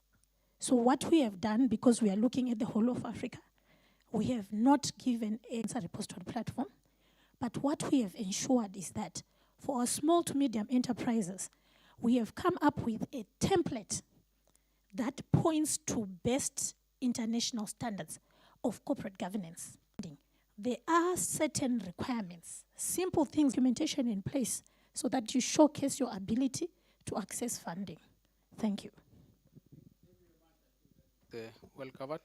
Now the last one on the 7, there's also covered, because the intention was to cover all of them, but they were priority one first of all. But now the deadline is even past, so we should actually be in the last 5. Now, in terms of what you have said, you cannot say, but now the only thing that we need to know is by knowing what are you being offered by the other countries. Group, I have 2 questions. One is to ask whether the 2 platforms are going to be interlinked, because we have the Mansa platform and we also have the Africa Trade Observatory platform, or are they significantly different? Because I'm seeing both of them are promoting access to correct information. Will they be interlinked? Okay, I don't know whether it's a presentation on Mansa. On Mansa. It's coming. So can that be answered during that time? Yes. Very elaborately, isn't it? Okay. Okay. Okay. Okay, thanks. Very good. Then the second one. Yeah, sorry, go ahead. Yeah, sorry. The second question is, as much as we are going to the African Continental Free Trade Area, will we, how will we protect trade from what we have been seeing in East Africa? Because in East Africa, we see every year, every member state comes up with their own state. Okay, thank you. There was an indication that in Mansa, women are not yet covered. Then if you want to start a new business, let's say you want to join the new trade as a beginner, if women are not covered and you are heading your own organization, what can you do about it? And question number 2, for example, I've sold my goods on the other side and I'm not paid. Who do I look up to? And I'm in another country and my goods have already gone. Please answer me.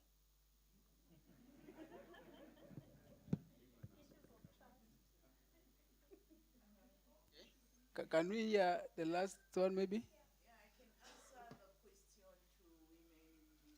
I think there is one more question. Maybe my sister, somebody, and then I'll give you, don't become impatient.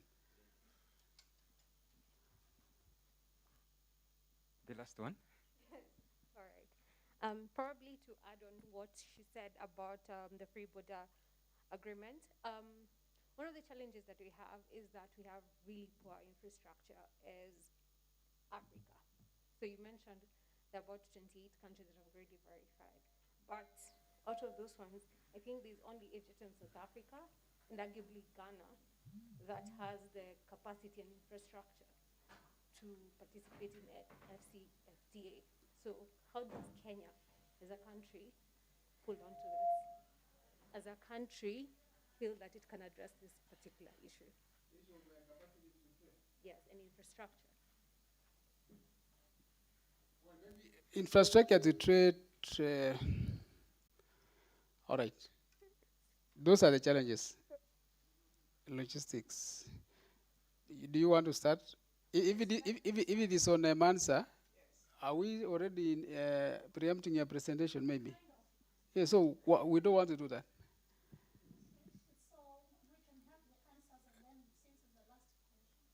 Okay, okay.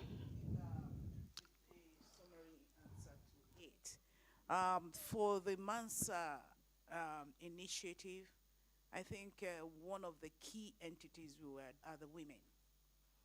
We have the BTN, which is the Borderless Trade Network, and there are entrepreneurs across Africa from different sectors of the economy. There were women in energy.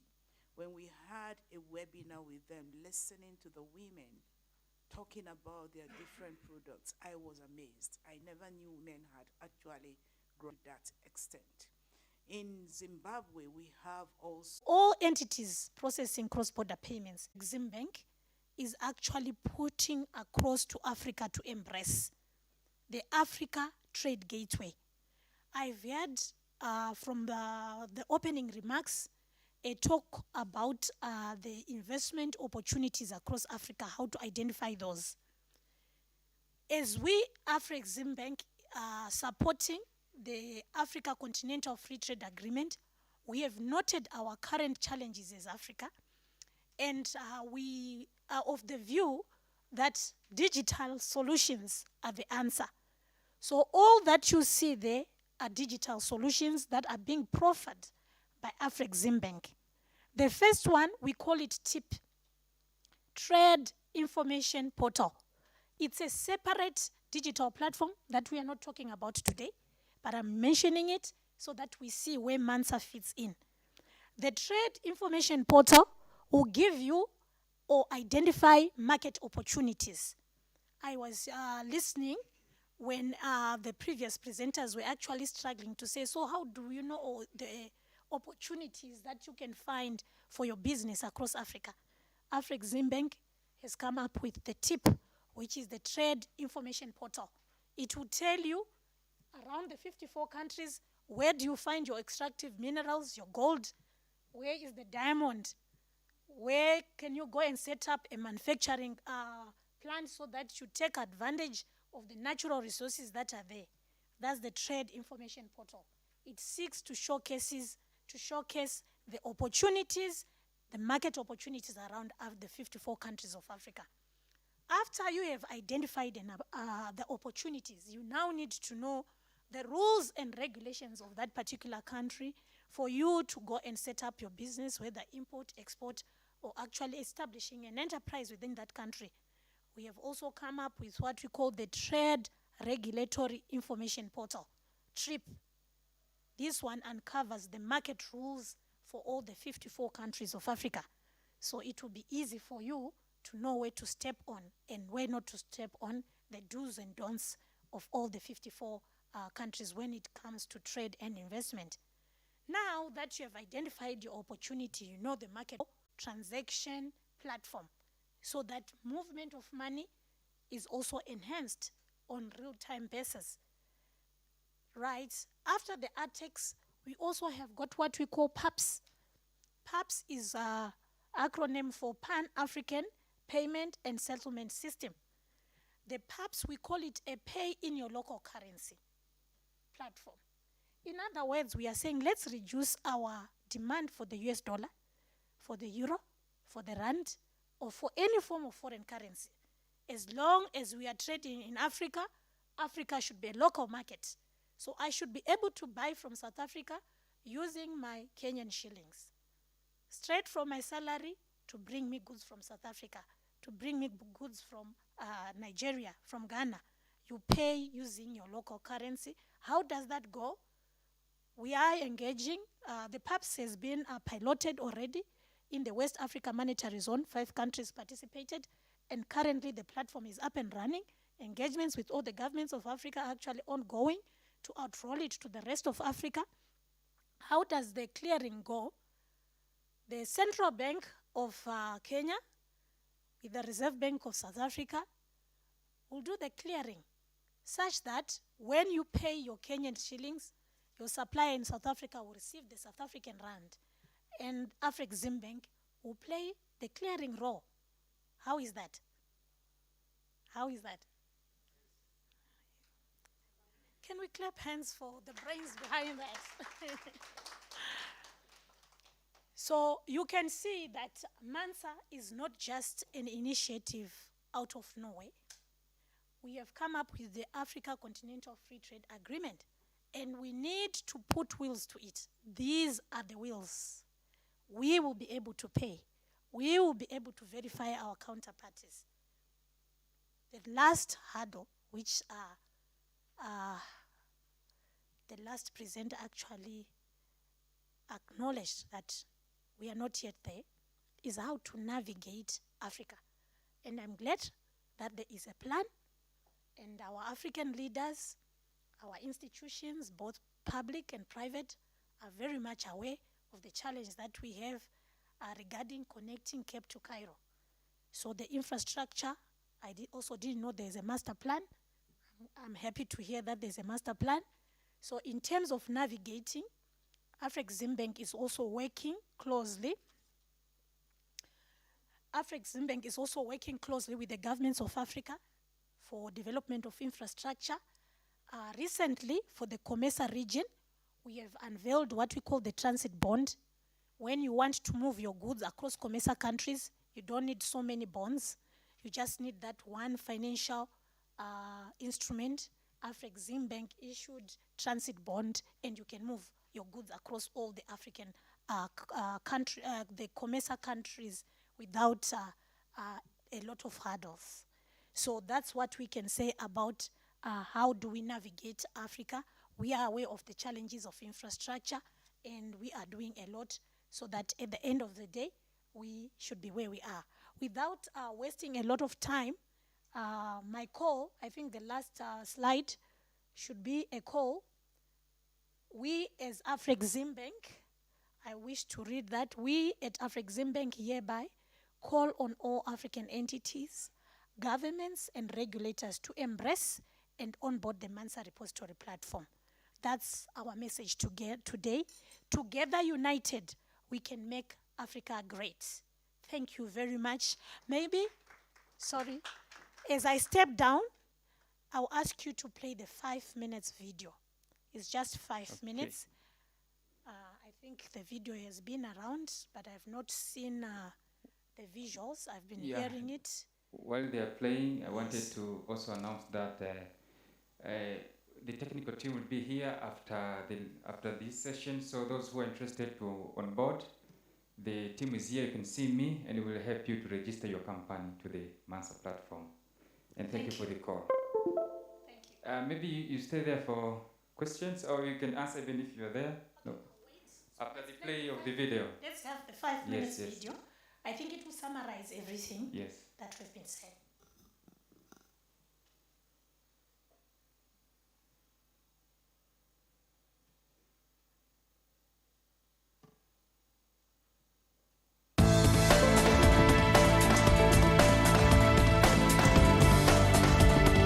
Mansa, Africa's due diligence data platform, is named after Mansa Musa.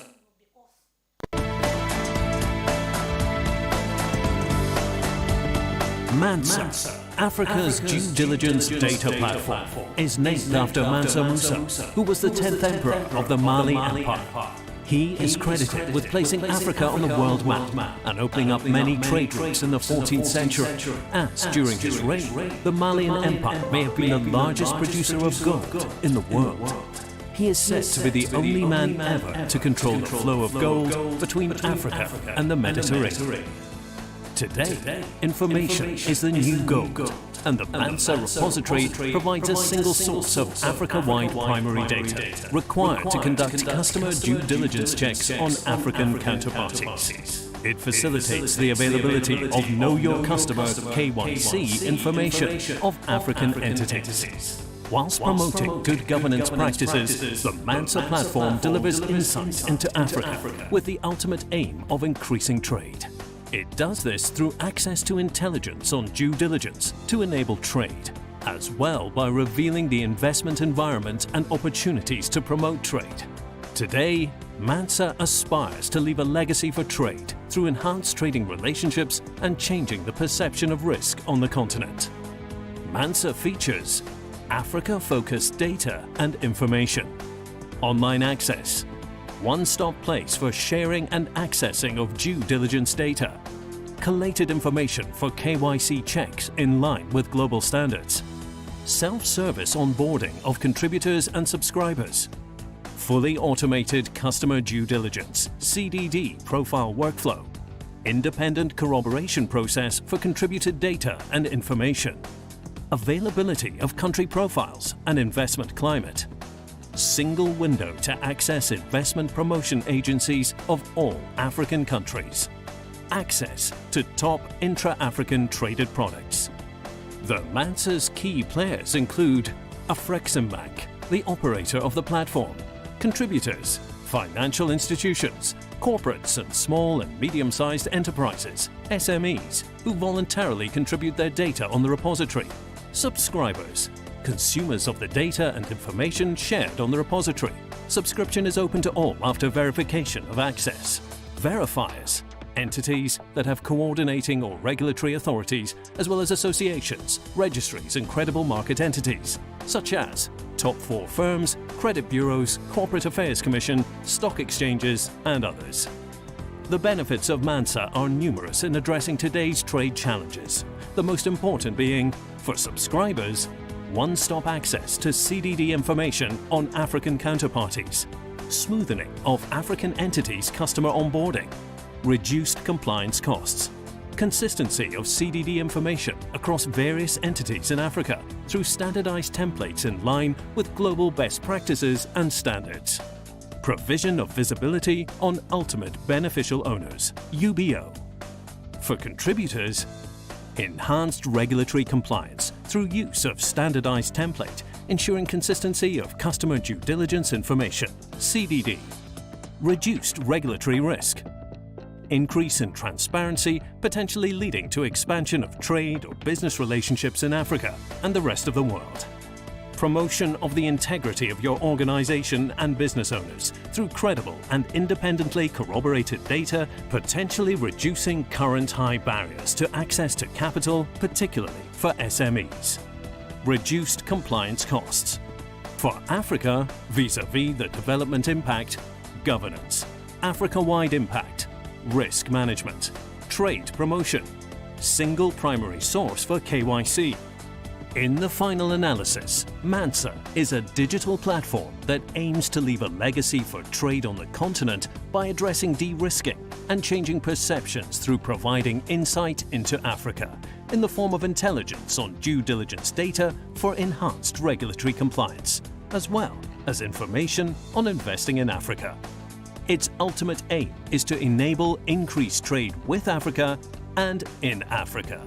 Mansa is the answer we are looking for to bring international financing back into Africa.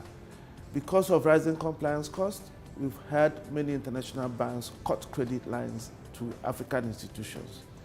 Many countries have barely one confirming bank, thereby creating big problems for the continent. MANSA is an answer to that.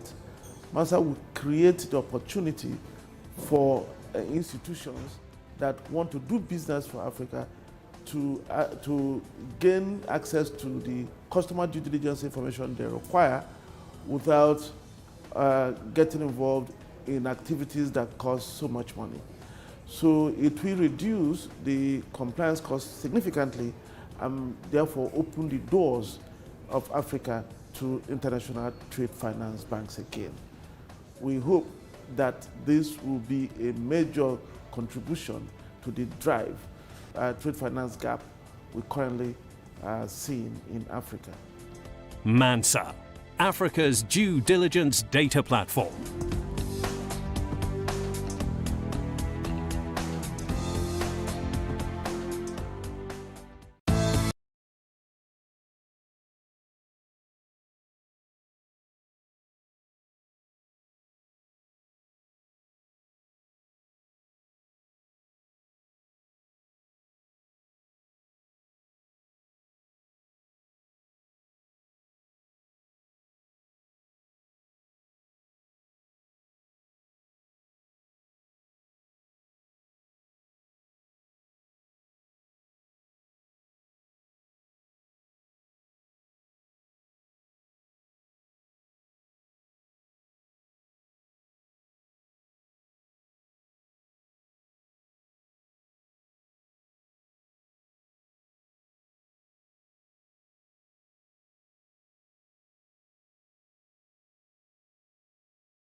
Platforms, how do we integrate into the MANSA platform?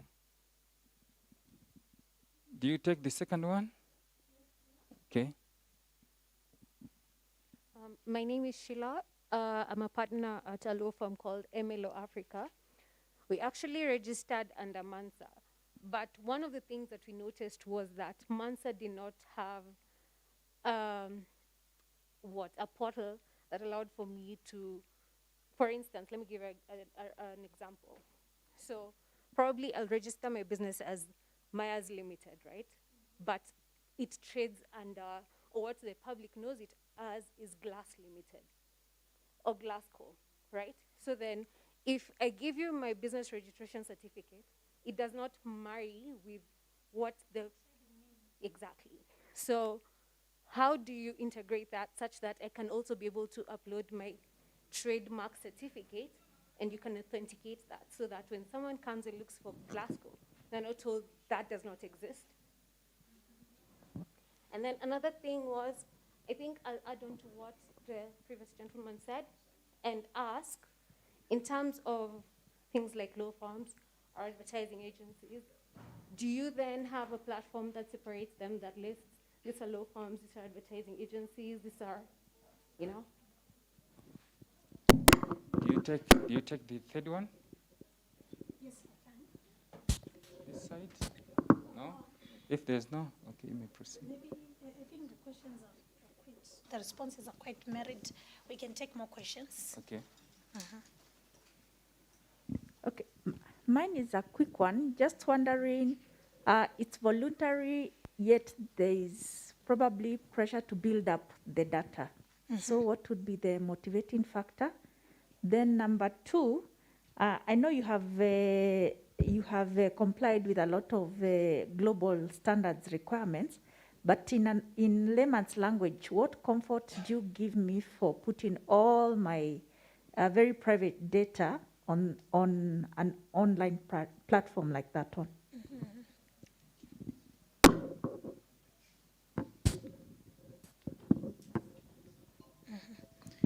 Okay, I will take some of the questions, and of course we are so many here.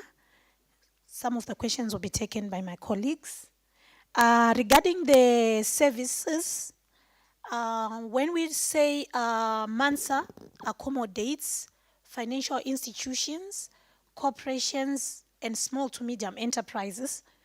This is inclusive of both the entities that are dealing with soft goods, like your services, as well as hard goods, like the services, the goods that can be actually be manufactured.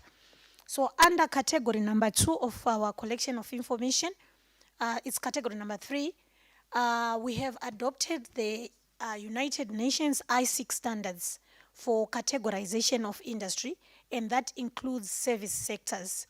So this is like a drop-down list. So you identify your advertising, it will be there. You will be able to put all your information regarding that. And also, when it comes to profiling yourself, there's a place where you can actually upload your company profile, which showcases all the products or all your services that you are actually offering.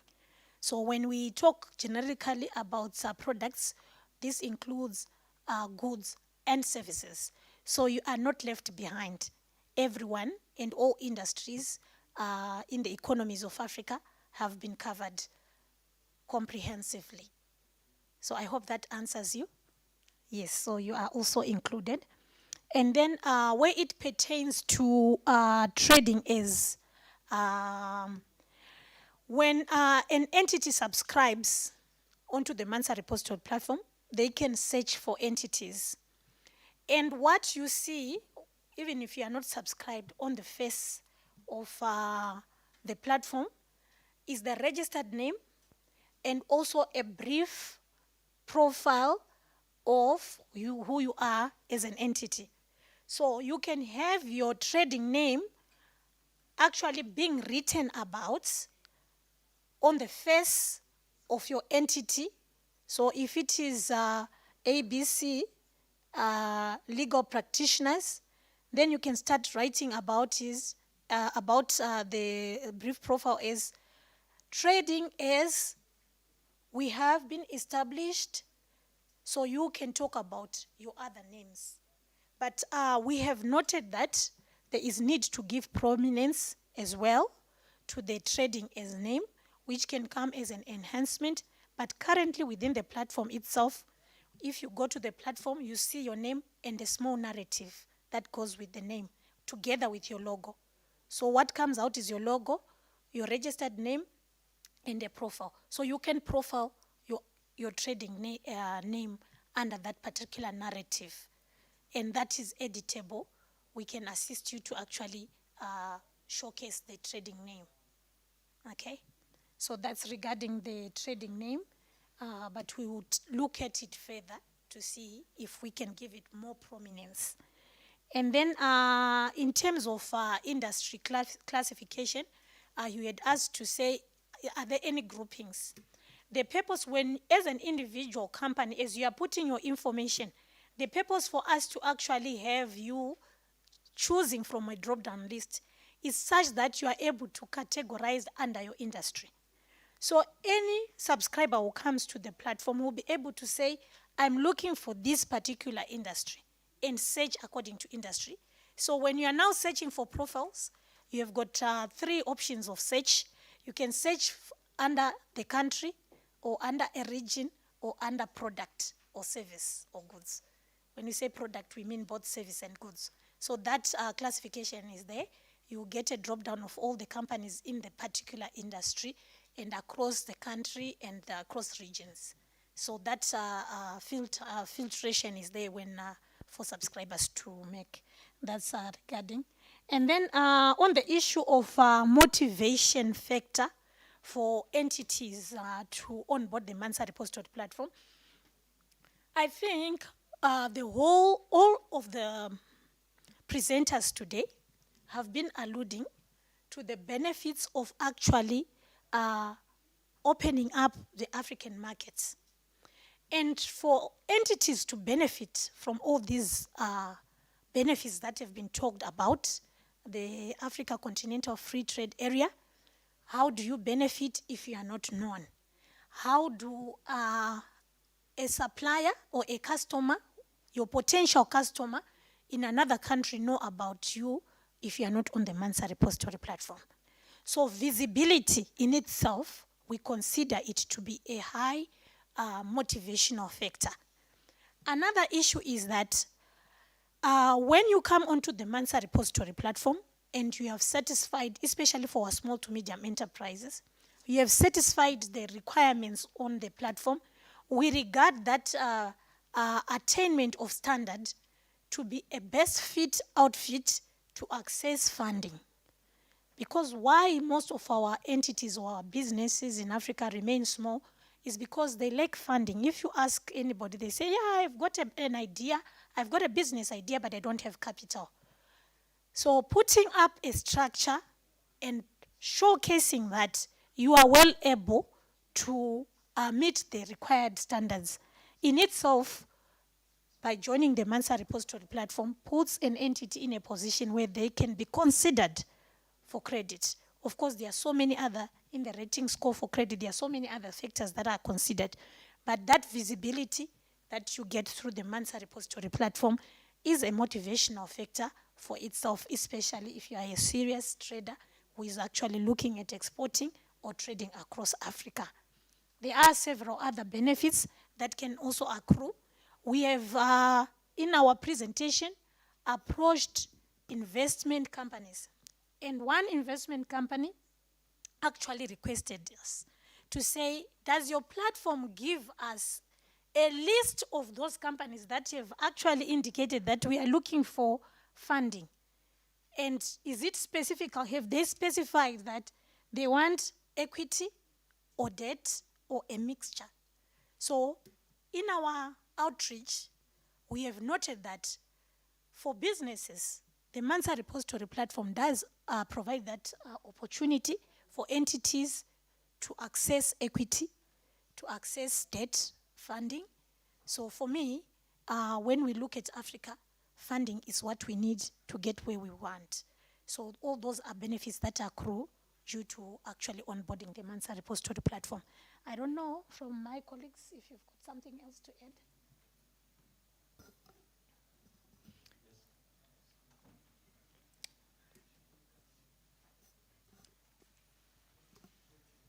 You can just briefly introduce yourself. Fahad. Yes. Hello, good afternoon. My name is Fahad Sensua, and I'm part of the Mansa team. You can remove your mask. Oh, all right. Fahad will be working with myself closely to all the businesses in Kenya. Yeah, thank you so much, Gam. So, just like Head Mansa was talking about the Mercedes of this world, you know, they started as small businesses. But for them to grow to where they are, there are, you know, certain things they did. And part of that is governance structures. When you look at our SMEs, most of them die off when the founders actually also die. So take for instance, so you started your business, it's growing, now you've put in place the structures that we're talking about on the platform. You have, you know, people to manage, you have someone in finance, you have come up with a board, you know. So even when, God forbid, you meet your demise, it means that the business that you've left behind has a chance to survive, because you have people now who are helping you to carry on that legacy. But it starts with putting in place those things that we're talking about, management, the board, and all that. So it also is going to help our SMEs to actually start transforming from just small SMEs to bigger corporates. Because even the big corporates that you see, they started somewhere as startups, and then they migrated. So part of that journey is why Mansa is here, to help you to move from just small SMEs to bigger corporates, to walk that journey with you. Thank you very much. In our experience, a business would be interested to onboard, and they say, no, I don't have a board. This business is just me and my wife who are running this business, so we don't have a board. And our response to them is that start with your family board. Have quarterly meetings. With time, include a friend in the board to be a board member. With time, look for somebody who is independent, right? Who can come and shake up. You know, the boards have got powers. And maybe the fear is that I'll lose control. There are structures that you can put in place to ensure that you retain control. So we can do it, but we are afraid. So the essence of MANSA as well is to incubate our SMEs and teach them and train them on how they can grow from their small sizes to to the levels that can actually make them great, not only in the face of Africa, but also in trading across globally. Thank you. Yes. Sorry to ask this last one. I just wanted to ask on the issue of incubation. Okay. Because I understand that MANSA is just a platform, digital platform that you need. But in the new mantra, where the angel investors have come in and venture capitalists, you find that our SME do not grow because we do not know how to actually grow in terms of, like, you find that now with venture capitalists, they have Series A, Series 1, Series 2, Series F, Series B, Series. So you find that Indian SMEs, they get investors from Silicon Valley, or you find that even the investors who come here, who from Europe, they know the venture capitalists in Europe, they know the ones in America, in Canada, until they scale up very fast. So in terms of incubation, if it's just a digital platform, how are you going to actually make these SMEs now understand that if you want to get funding from Series A, this is what you have to do, then you have to grow, you have to have the board, you have to have this, so that you go to Series B, something like that. Okay. Yes, actually, you are speaking to our broader vision, right? So by saying come on to MANSA, we are saying this is the first step for us to be able to assist you, to be able to incubate you. I think you have seen where I presented. We talked about TIP, TRIP, MANSA, ATEX, PAPS. All those are instruments which are digital solutions meant to promote small to medium enterprise businesses. As Afreximbank, we have got another subsidiary called FEDA, Fund for Export Development.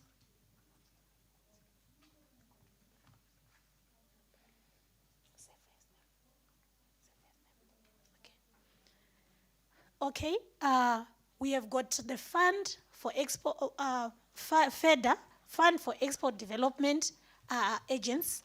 It's a subsidiary of Afreximbank, and mainly it looks at funding, providing equity. When I say equity, this is not like debt, right? I think you understand the difference, right? It does invest in small to medium enterprises in terms of equity.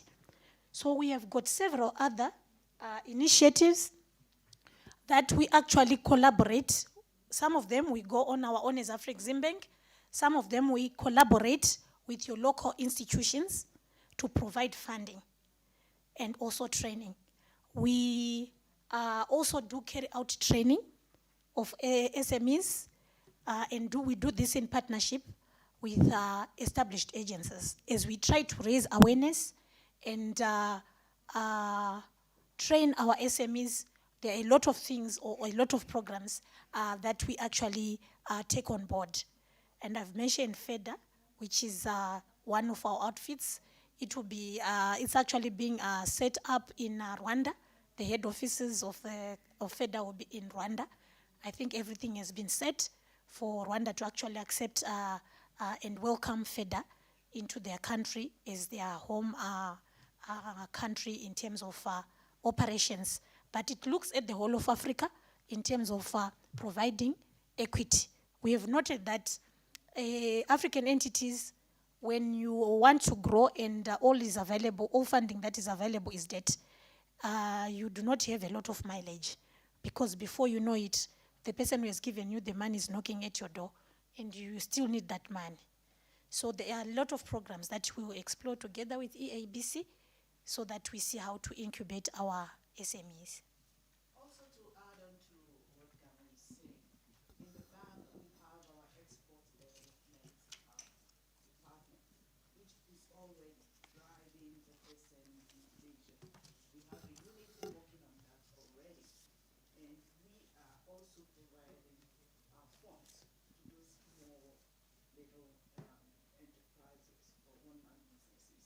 So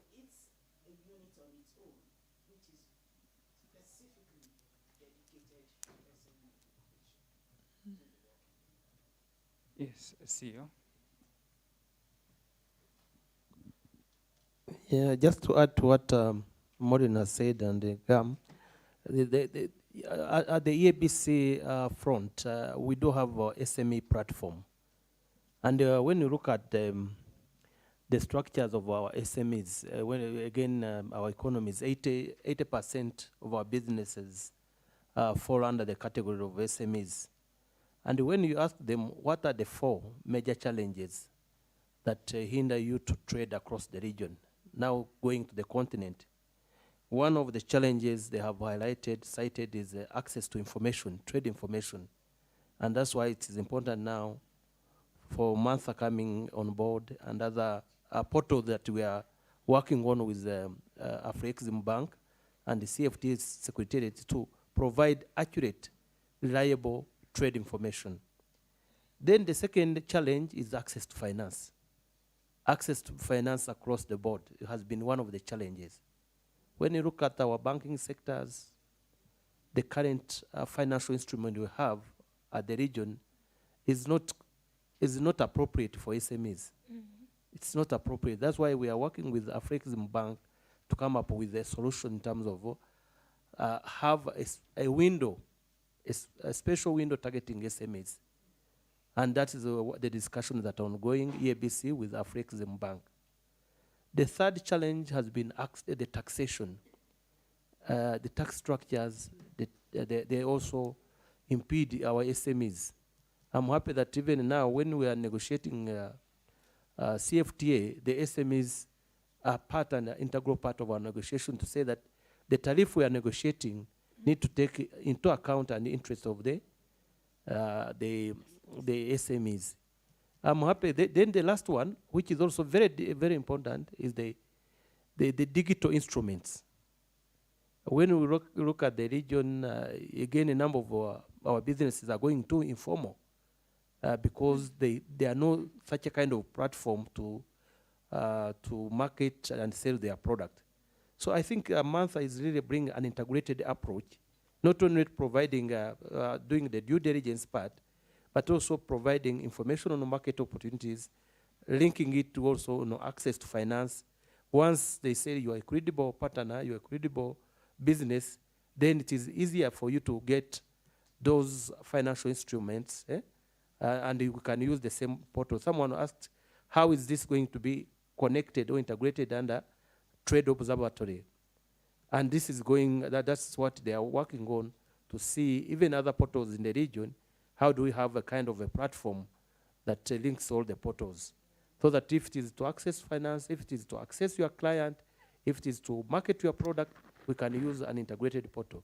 But I would say this is a really a game changer, and I want to urge all the businesses here to onboard on Mansa. And I think from this afternoon and even tomorrow morning, my team is here. I want to maybe ask Brian, Brian is to stand up. Brian is going to be for the Kenya, for EABC front. He's our national liaison officer, and all the information pertaining to Mansa is going to be the source and the support all those companies, including SMEs, how to access the Mansa platform, as well as how to access other vital information related to trade. So, and it will be supported at the regional office by Zephania, please. Then we also have Patrick. I think is Patrick. Patrick, who could stand up. Patrick is also our communication manager. Any areas that require the communication and the marketing capabilities, Patrick is the guru, I would say. So that's what I wanted to add on. Really, I want to thank you and thank Mansa for this initiative. Thank you. Thank you very much. We've reached to the end. Maybe CEO, you can say, I know you've already started giving the remarks, but you can say a vote of thanks for a few sentences to thank all participants. Karibu.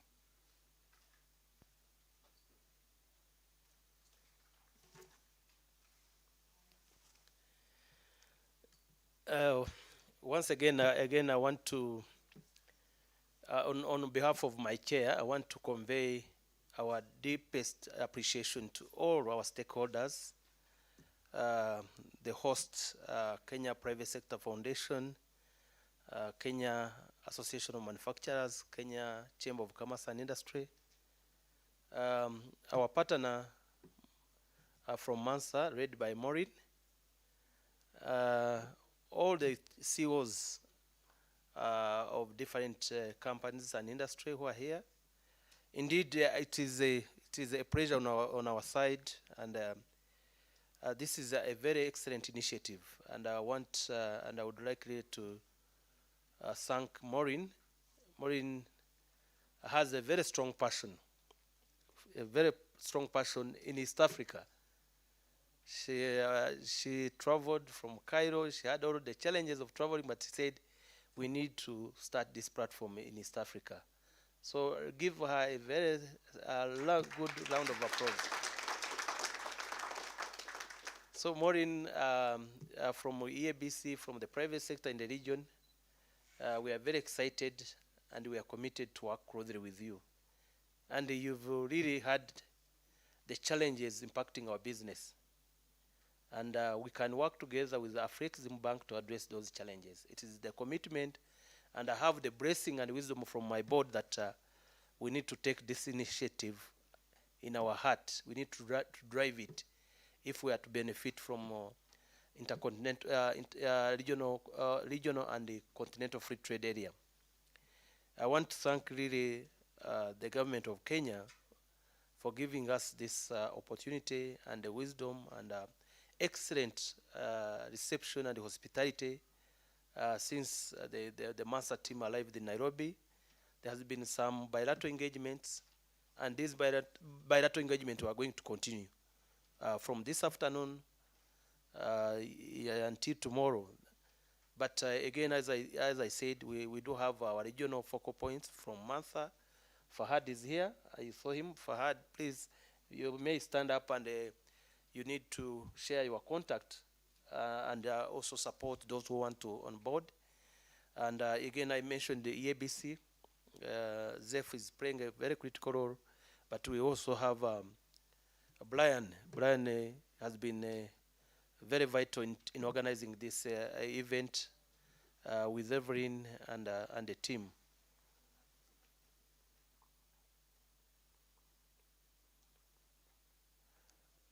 Yeah, I do also want to recognize and appreciate the director in charge of communication from Afreximbank, who is here with us. I really want to thank their support. They have done quite commendable work in terms of raising awareness, popularizing this event.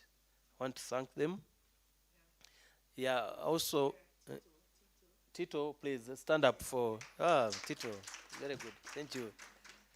That's excellent. Again, there is an important thing that we need to do. I think here the venue was not sufficient based on the number we received. But again, we are going to use other channels. This is not the end. We will continue to engage. We will continue to engage. We are going to roll out a media campaign about this Mansa platform. We are going to set up a kind of a portal where you can get some of the information. We are going to use our national focal points like KEPSA, CAM, Kenya National Chamber of Commerce, and the Bankers Association to ensure that they provide all the information is required about this. This has been a very good engagement. I want to thank the presenter from Ministry of Industrialization, who raised the issues in terms of tariff offers. Where are we in terms of tariff offers? 4%, we need to push it. EABC need to push that 4% so that we reach the required threshold. I want also to congratulate, again, our region is still, as I mentioned, it is still the fastest growing region at the continental level. And besides that, even when you look at the trend, in terms of ratification, almost 90% of our partner states, the EAC partner states, have ratified the instrument of the CFTA. That demonstrates the commitment, the political goodwill. It is now up to the business community to take up this good opportunity in terms of exploiting the benefit of CFTA. That's a huge market with a lot of opportunities. Again, from the presentation, we need to add value to our products. We need to work together to promote Made in Africa. Buy African products, build Africa. That is the spirit. That is the spirit of Continental Free Trade Area. That is the spirit of EAC. I'm happy that in the EAC, that Buy East Africa, Build East Africa, it is moving on very well, and we want to promote the same spirit at the continental level. Let's continue to be the champion of change, champion of business. Let's build trust and confidence amongst ourselves. Let's trade together. Let's address all those barriers together. So with those few remarks, I really want to... Brian will show us the way, will announce. Thank you so much, Bwana CEO. And actually, you have given the closing remarks and appreciation. And I would want also to appreciate you for the love you have given to our members in Kenya. Our CEO has been all over the East Africa. He's just coming from Kigali yesterday, and he'll be going to Burundi tomorrow. So we appreciate for the love you have given to Kenya, our members here, and keep supporting us. Thank you so much. So ladies and gentlemen, I think too much information. It's time to digest that. And right now I want you to digest a delicious thing in your body. So I've shared with you the meal cards. Let's proceed to have lunch. Lunch is being served down here. That is first floor, the balcony bar. First floor and the balcony bar.